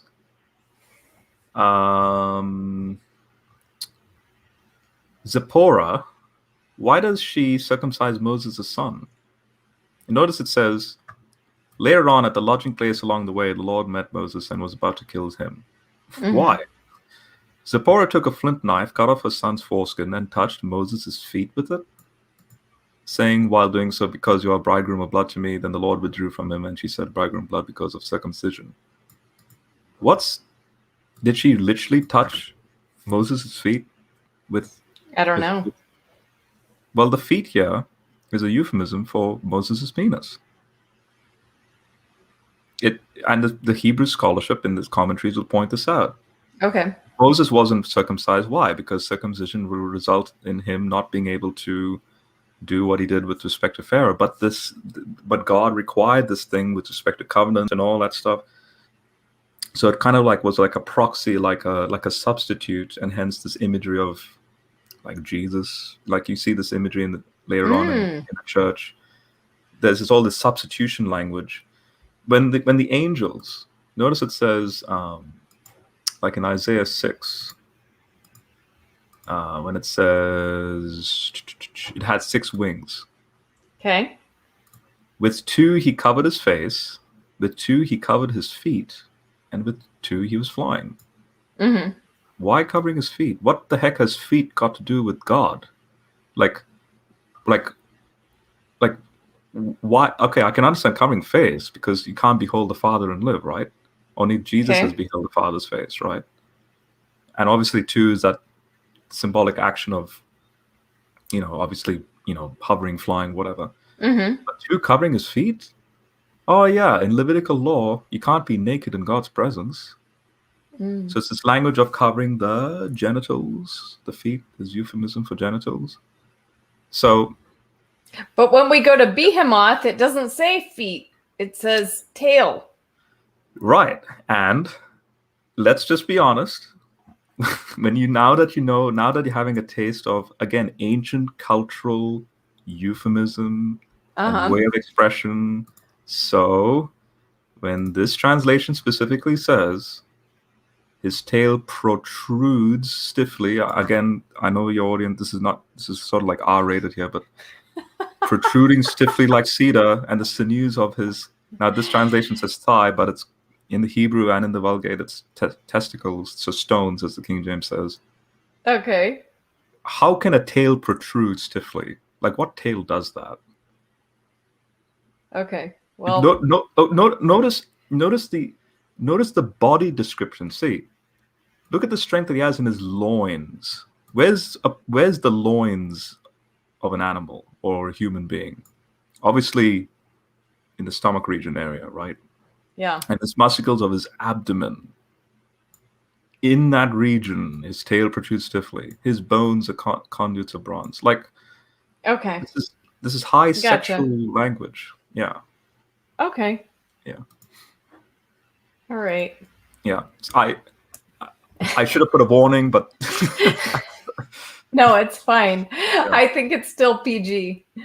Okay. So, okay. Well, thank you so much. Do you want to is there anything else you want to say in like wrapping up our talk? Like, is there any other like subjects that we didn't cover that you want to mention? Well, I will. Okay. In conclusion, then, of the Tanin thing, Okay. when I said plural heads, isn't it interesting why then Revelation picks up on that by saying there's so, like in Revelation 12 and 13, the dragon with so many, it actually gives the number of heads. Yes. Because John's drawing on that Leviathan imagery of the Old Testament. Does he believe that an actual monster of 7 heads actually exists? No. He then notices, he then expands that out to be like the 7 heads of Leviathan, so there's 7 hills of Rome, because Revelation is all about Rome and that polemic. You see, this is again this is no different to when you brilliantly argued about the Artemis connection in Ephesians and Timothy. It's that same thing, but now that we should be free to engage with the fascinating way these people used to think, and God working with that to bring about not only holiness but also a new way of how you identify in Jesus in all this. And then we have the modern context, which is our context, that God knows will happen, but then how that works with the theology of the Scripture. So when I look at Job, right, when I see Behemoth and I understand all that stuff, now that I've got all that out of the way, and I'm like, that's still relevant today. If I interact with a crocodile, okay, I will say this, it's a bit graphic, but it was viral the other day on Facebook. But someone photographed a zebra. So there was these zebras crossing in Africa. And this one particular zebra, unfortunately, its leg got caught by one of the crocodiles. And we're talking, these saltwater crocodiles are huge. And so the zebra's just standing there. It's like, all right, all the other zebras are quickly making their migration, and this thing is, poor thing, is just stuck there, right? And out of the blue, another crocodile, so one is holding from back, the one in the front grabs its nostril. And I'm going, oh gosh. And even the cameraman filming this is like, uh-oh. Next thing that happened, we didn't expect. Even I didn't expect it. But you know how crocodiles rotate? It spins to wrap up its meal, I guess. No. It did the most disgusting thing, but it showed the power of it. The zebra's neck, and zebra are part of the horse family. It's like, these are strong creatures. If you ever ridden a horse, horses are huge as well. I could not, with my own strength, twist a horse's neck and snap it. But the crocodile would so easily, when it started to rotate, it just snapped the zebra's head off. I could even hear the bones cracking. It was so sad and horrifying, but wow, just the power in that crocodile. One holding the leg and one just simply with a certain torque and momentum instantly killed that zebra. You see, when I read the Scripture, obviously I don't see sauropod dinosaurs and so on. So when I do relate it with a natural reading, like in this case crocodile or an ox or a hippopotamus or whatever, boy, am I still in agreement with the passage, the wisdom element of the passage, that yes, if I were to singularly engage Leviathan, crocodile in this sense, I would be ripped apart just like that zebra was ripped apart. That crocodile was still like king, I suppose, of that circumstance in that example. And only God is the one where the crocodile is petty in comparison to God, because now as a human, who as Psalm 8 says, I'm made a little less than divine. I'm below the angels, and God Himself, like Hebrews 2 quotes Psalm 8, Jesus was made a little less than divine. He descends down to then cause glorification so that we are now above the angels. Mm-hmm. And so, as David says in Psalm 8, when I look to the heavens, what is man that you take notice of him? But yet, you made us, that we can tame and rule the creation and so on. But the point is, now in hindsight of the vastness of this universe, everything we just spoken about, the age, the ancientness of this universe, the size of this universe, God's cosmic temple, all that stuff. Now, in light of all that, when God then says, "Can you tame Leviathan?" or "Can please observe Behemoth?" In Job's context, yeah, I like if that's all I knew, God's making a pretty powerful point. Now, as a Christian, when I see this, yes, only God is above and beyond these creatures, these chaos creatures, and I'm dependent on him. But notice now in Jesus, and in light of actual reality, these creatures are now petty in comparison to where I stand with respect to not just these creatures, but also with respect to God, because now I'm an adopted child of God, glorified in Christ. And why should I fear? Like Romans 8. Remember when Paul says in Romans 8, he says, at the end of Romans 8, if God is for us, who can be against us? The one who did not spare his own son, but offered him as a sacrifice for all of us, surely will give us all things. And when he says, who will separate us from Christ's love? Can trouble, distress, persecution, hunger, nakedness, danger, violent death? Notice, I would have a violent death with that crocodile. But who can Robert, it surprises me that an Australian who's seen Steve Irwin wrestle a crocodile down would make this argument about the crocodile and its power. But Steve Irwin wasn't wrestling big crocodiles, and Steve Irwin was also doing a very systematic, very controlled, where if he was alone with the crocodile, he wouldn't survive. Even he knew his limits. For example, he became a little bit too cocky, and a simple stingray, just a stingray, was able to, with its tail, straight into his heart and killed him. A stingray is nothing compared to a crocodile, and yet freak accidents happen. But that's the point. Don't be arrogant, Job. So in other words, these wisdom elements in the text is timeless, very applicable. And if we then suddenly shoehorn in out of the blue a sauropod dinosaur into Job of all books, it distracts from the message as well. It like if you like oh, okay, dinosaurs in Job and man walking with dinosaurs. Now what do you do with that? You can't do anything with that. You see? Now wait a minute. What is the actual problem? If you were just coming to the text and you did not have the background of the evolutionary assumption and the assumption that dinosaurs lived millions of years ago, would you be saying this same thing? Would you be saying that dinosaurs, are this like creature that couldn't have possibly been mentioned in the Bible? Okay, good question. So putting aside literature like this, because I'm establishing that the ancient Near Eastern scholars and all these scholars are saying Behemoth is a bull, maybe hippo, but whatever. It's not a dinosaur. Okay. But your question then connects to a legit question that anthropologists have asked. Is the discovery of dinosaurs in the last 200-300 years, is it the only first time as humans we've been discovering these fossils? Now, there is a debate about that question, and there's one particular scholar who's dedicated her life on this. Her name is Adrienne Mayer. Now, there are people that I'm friends with that have issue with some of her statements and so on, but I still generally think she's on the right track, and a lot of people do.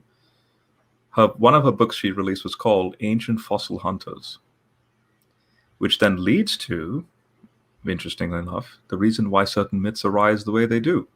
So, for example, Cyclops, one-eyed giant.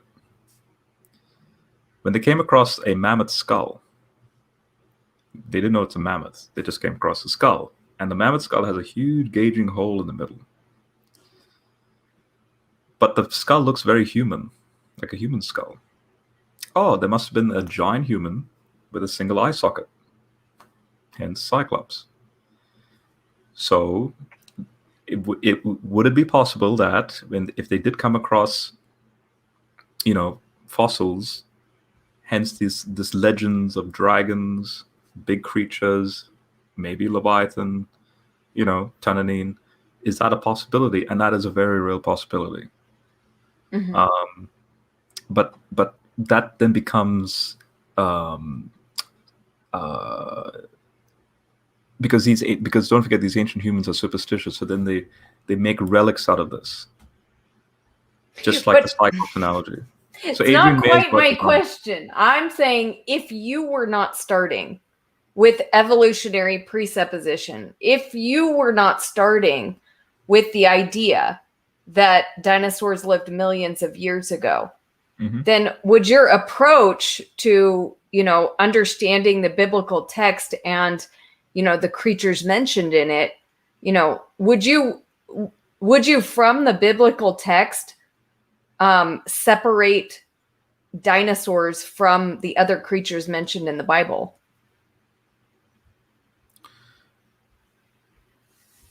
Yeah, so what I would do is I'd do exactly how these ancient people were doing things and how they were, their perspectives.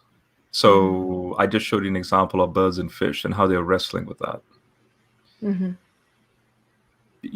What you will have to demonstrate to me is that these people were thinking of the equivalent of a dinosaur in passages like Job.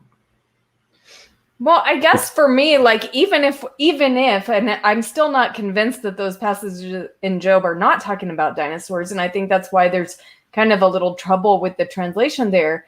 Mm-hmm. But because a lot of, these Hebrew words, we don't actually know what they mean, especially, you get into Leviticus and it's like this owl, the screeching owl, we have all these creatures in there. And so, I mean, we don't always know how to translate all the lists of creatures mentioned in the Bible. But just quickly, the fact that you're just saying that, which by the way, we are more proficient now at knowing. I'm just going to say we do know, but let's just say we don't go along with that. We don't know. Notice then you can't then. I'm not saying that you're doing this, but I'll say this deliberately. So you can't then dogmatically suggest that there's a dinosaur in Job and so on and so on and so on. Okay. Because now notice you're allowing that bias, which is that young earth stuff, to then dictate how you read the text. You're not being honest.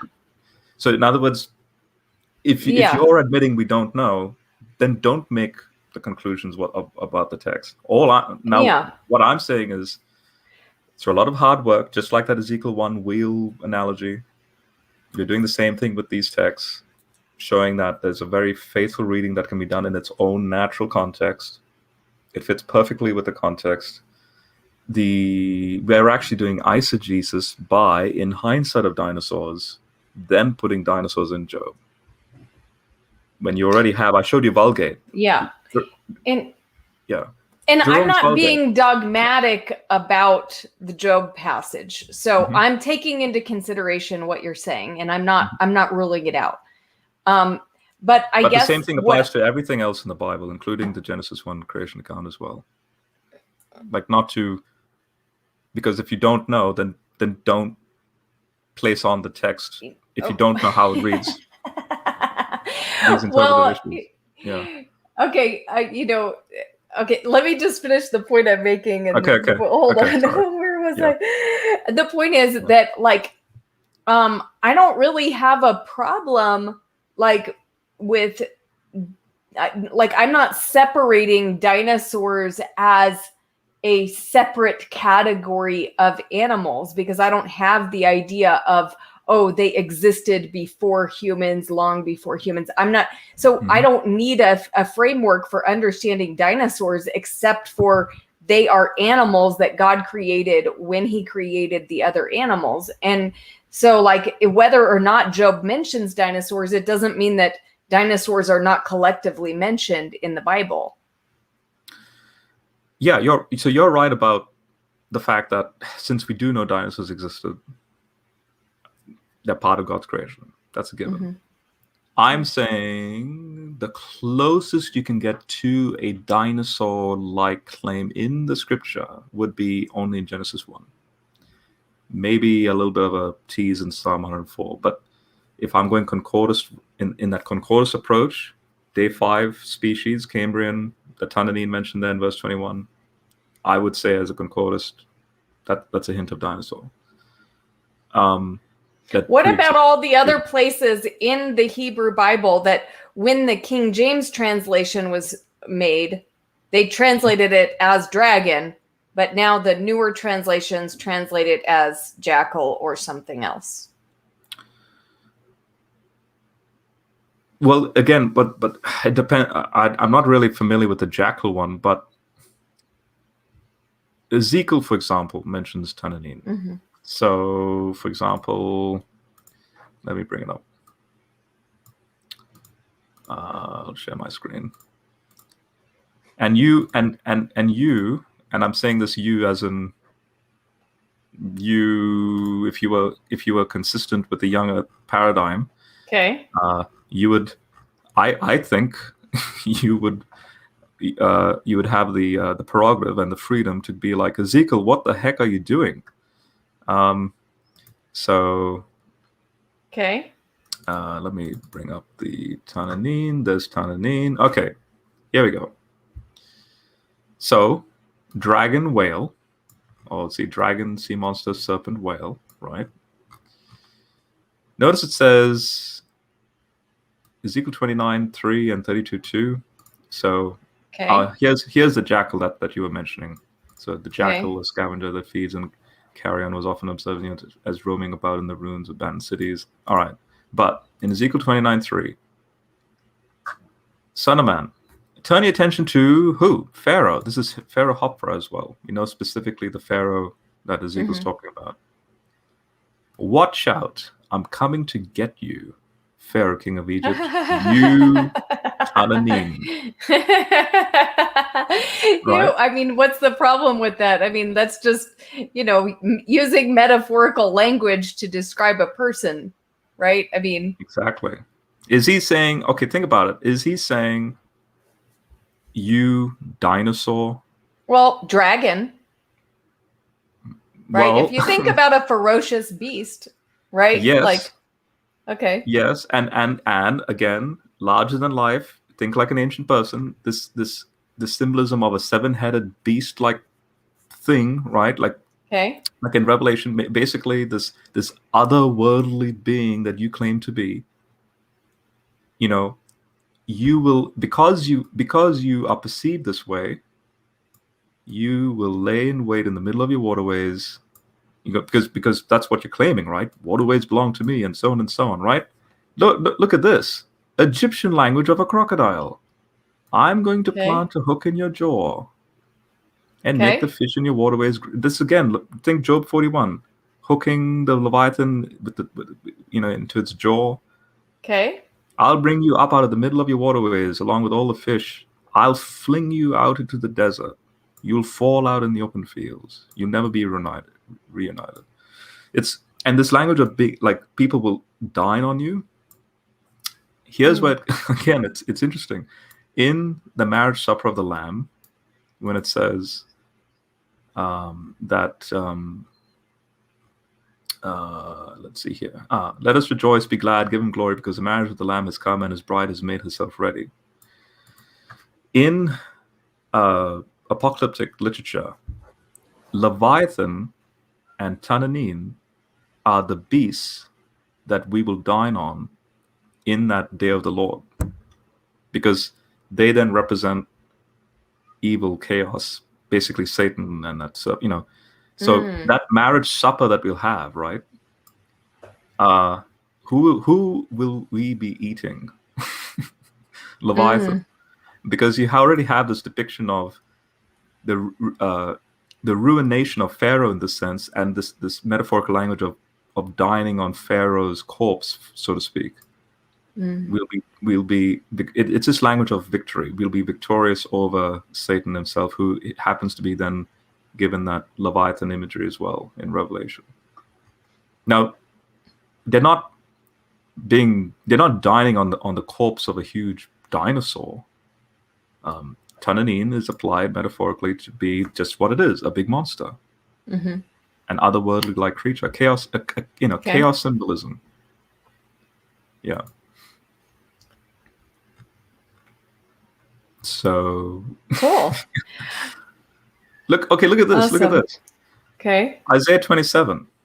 Yes. This is exactly from Genesis 1, but it's also speaking about the Reed Sea crossing. At that time, with his fierce, mighty, and powerful sword, the Lord will punish the gliding serpent Leviathan, the coiling serpent Leviathan. He will kill the dragon that's in the sea. And it goes straight into, notice, in times to come, Jacob will take root. Like, is this like, did Isaiah suddenly just go into this weird rant about a dinosaur? And then, no, he's using metaphorical language. Of course, I'm not saying every use of it is directly like a physical, speaking of a physical animal. But is he thinking of a dinosaur, even if it's metaphorical? Well, it sounds to me like, it even says here, he will kill the dragon that's in the sea, right? So it does sound like a dragon in the sea, which, I mean, we know that there were dinosaurs that lived in the sea, right? So yeah, but again, think ancient culture. How did they come across? How did they make up this term? Think like in that psalm. Maybe they saw that creature because that creature was living with them at that time. And that's okay. but I mean, I think we're going to go around in circles here, Robert. But so I think, I mean, I don't know. So I'll quickly say this. That's the assumption then, which you're valid to have that assumption. Yeah. But then every time you come back to the ancient concept or the ancient Near Eastern concept of how they were thinking of this monster, they start to get into this very peculiar language of the heads of Leviathan, plural. You shatter the heads of the sea monsters in the water.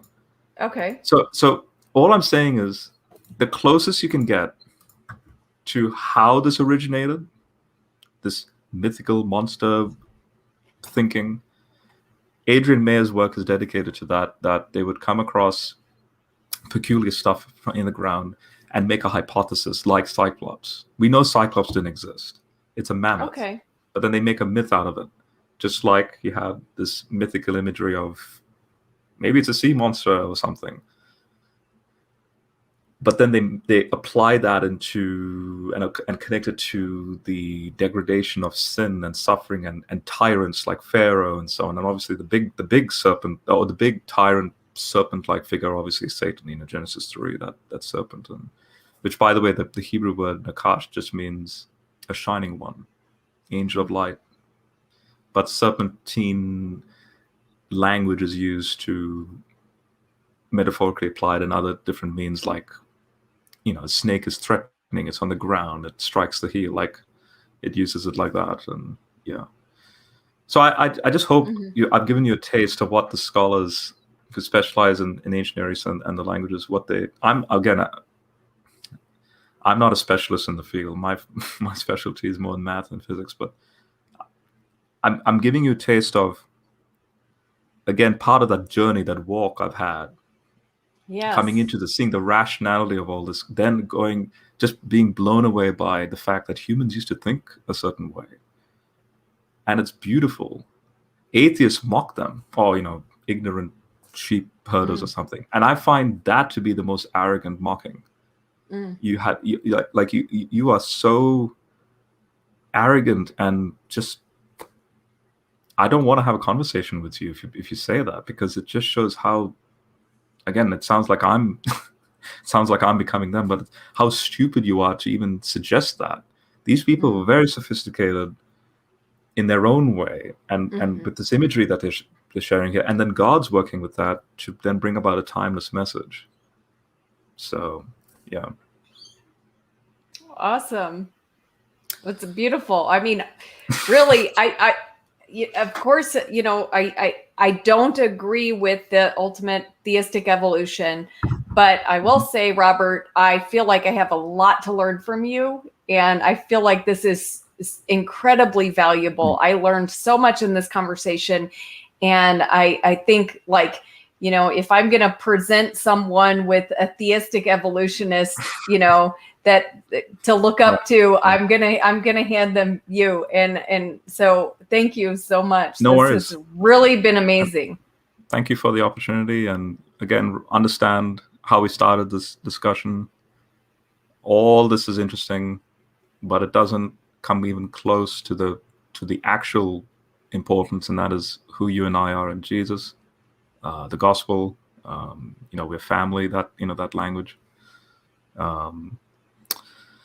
Absolutely, and I have the utmost respect for you, brother, and love. Yeah. So thank you so much, everybody. If this is the first time you've seen Robert, check out his channel, Sentinel Apologetics, and you know, if you have questions about, you know, any of this stuff, and just, you know, seek Robert, and also look at his testimony on my channel. It's really amazing how he came to know the Lord, and so you'll be blessed by that.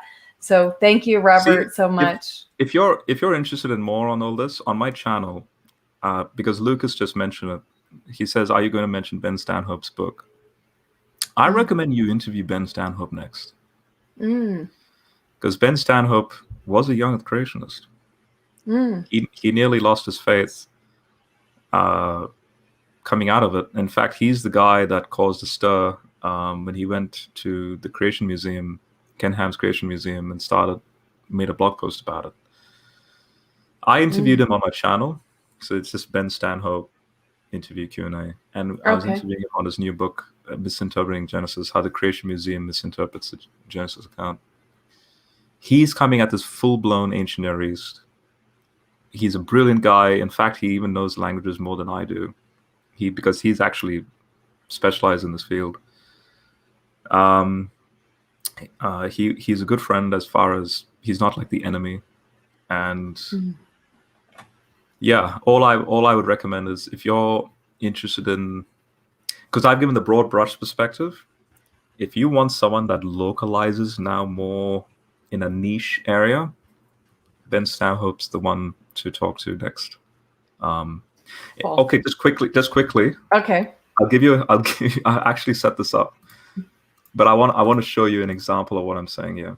Here's a 2017 paper that Ben and I brought up, which people weren't aware, but again, because Ben's in the scholarship and I like to be in the scholarship, him and I were like children in a candy store together. Like we were just hitting it off. And there was one particular paper I mentioned to him. I was like, "Hey, you know, have you come across this paper?" And sure enough, he has. So if you can share this screen here, look at this. So this is Hebrew Studies 2017, by this guy, University of Washington.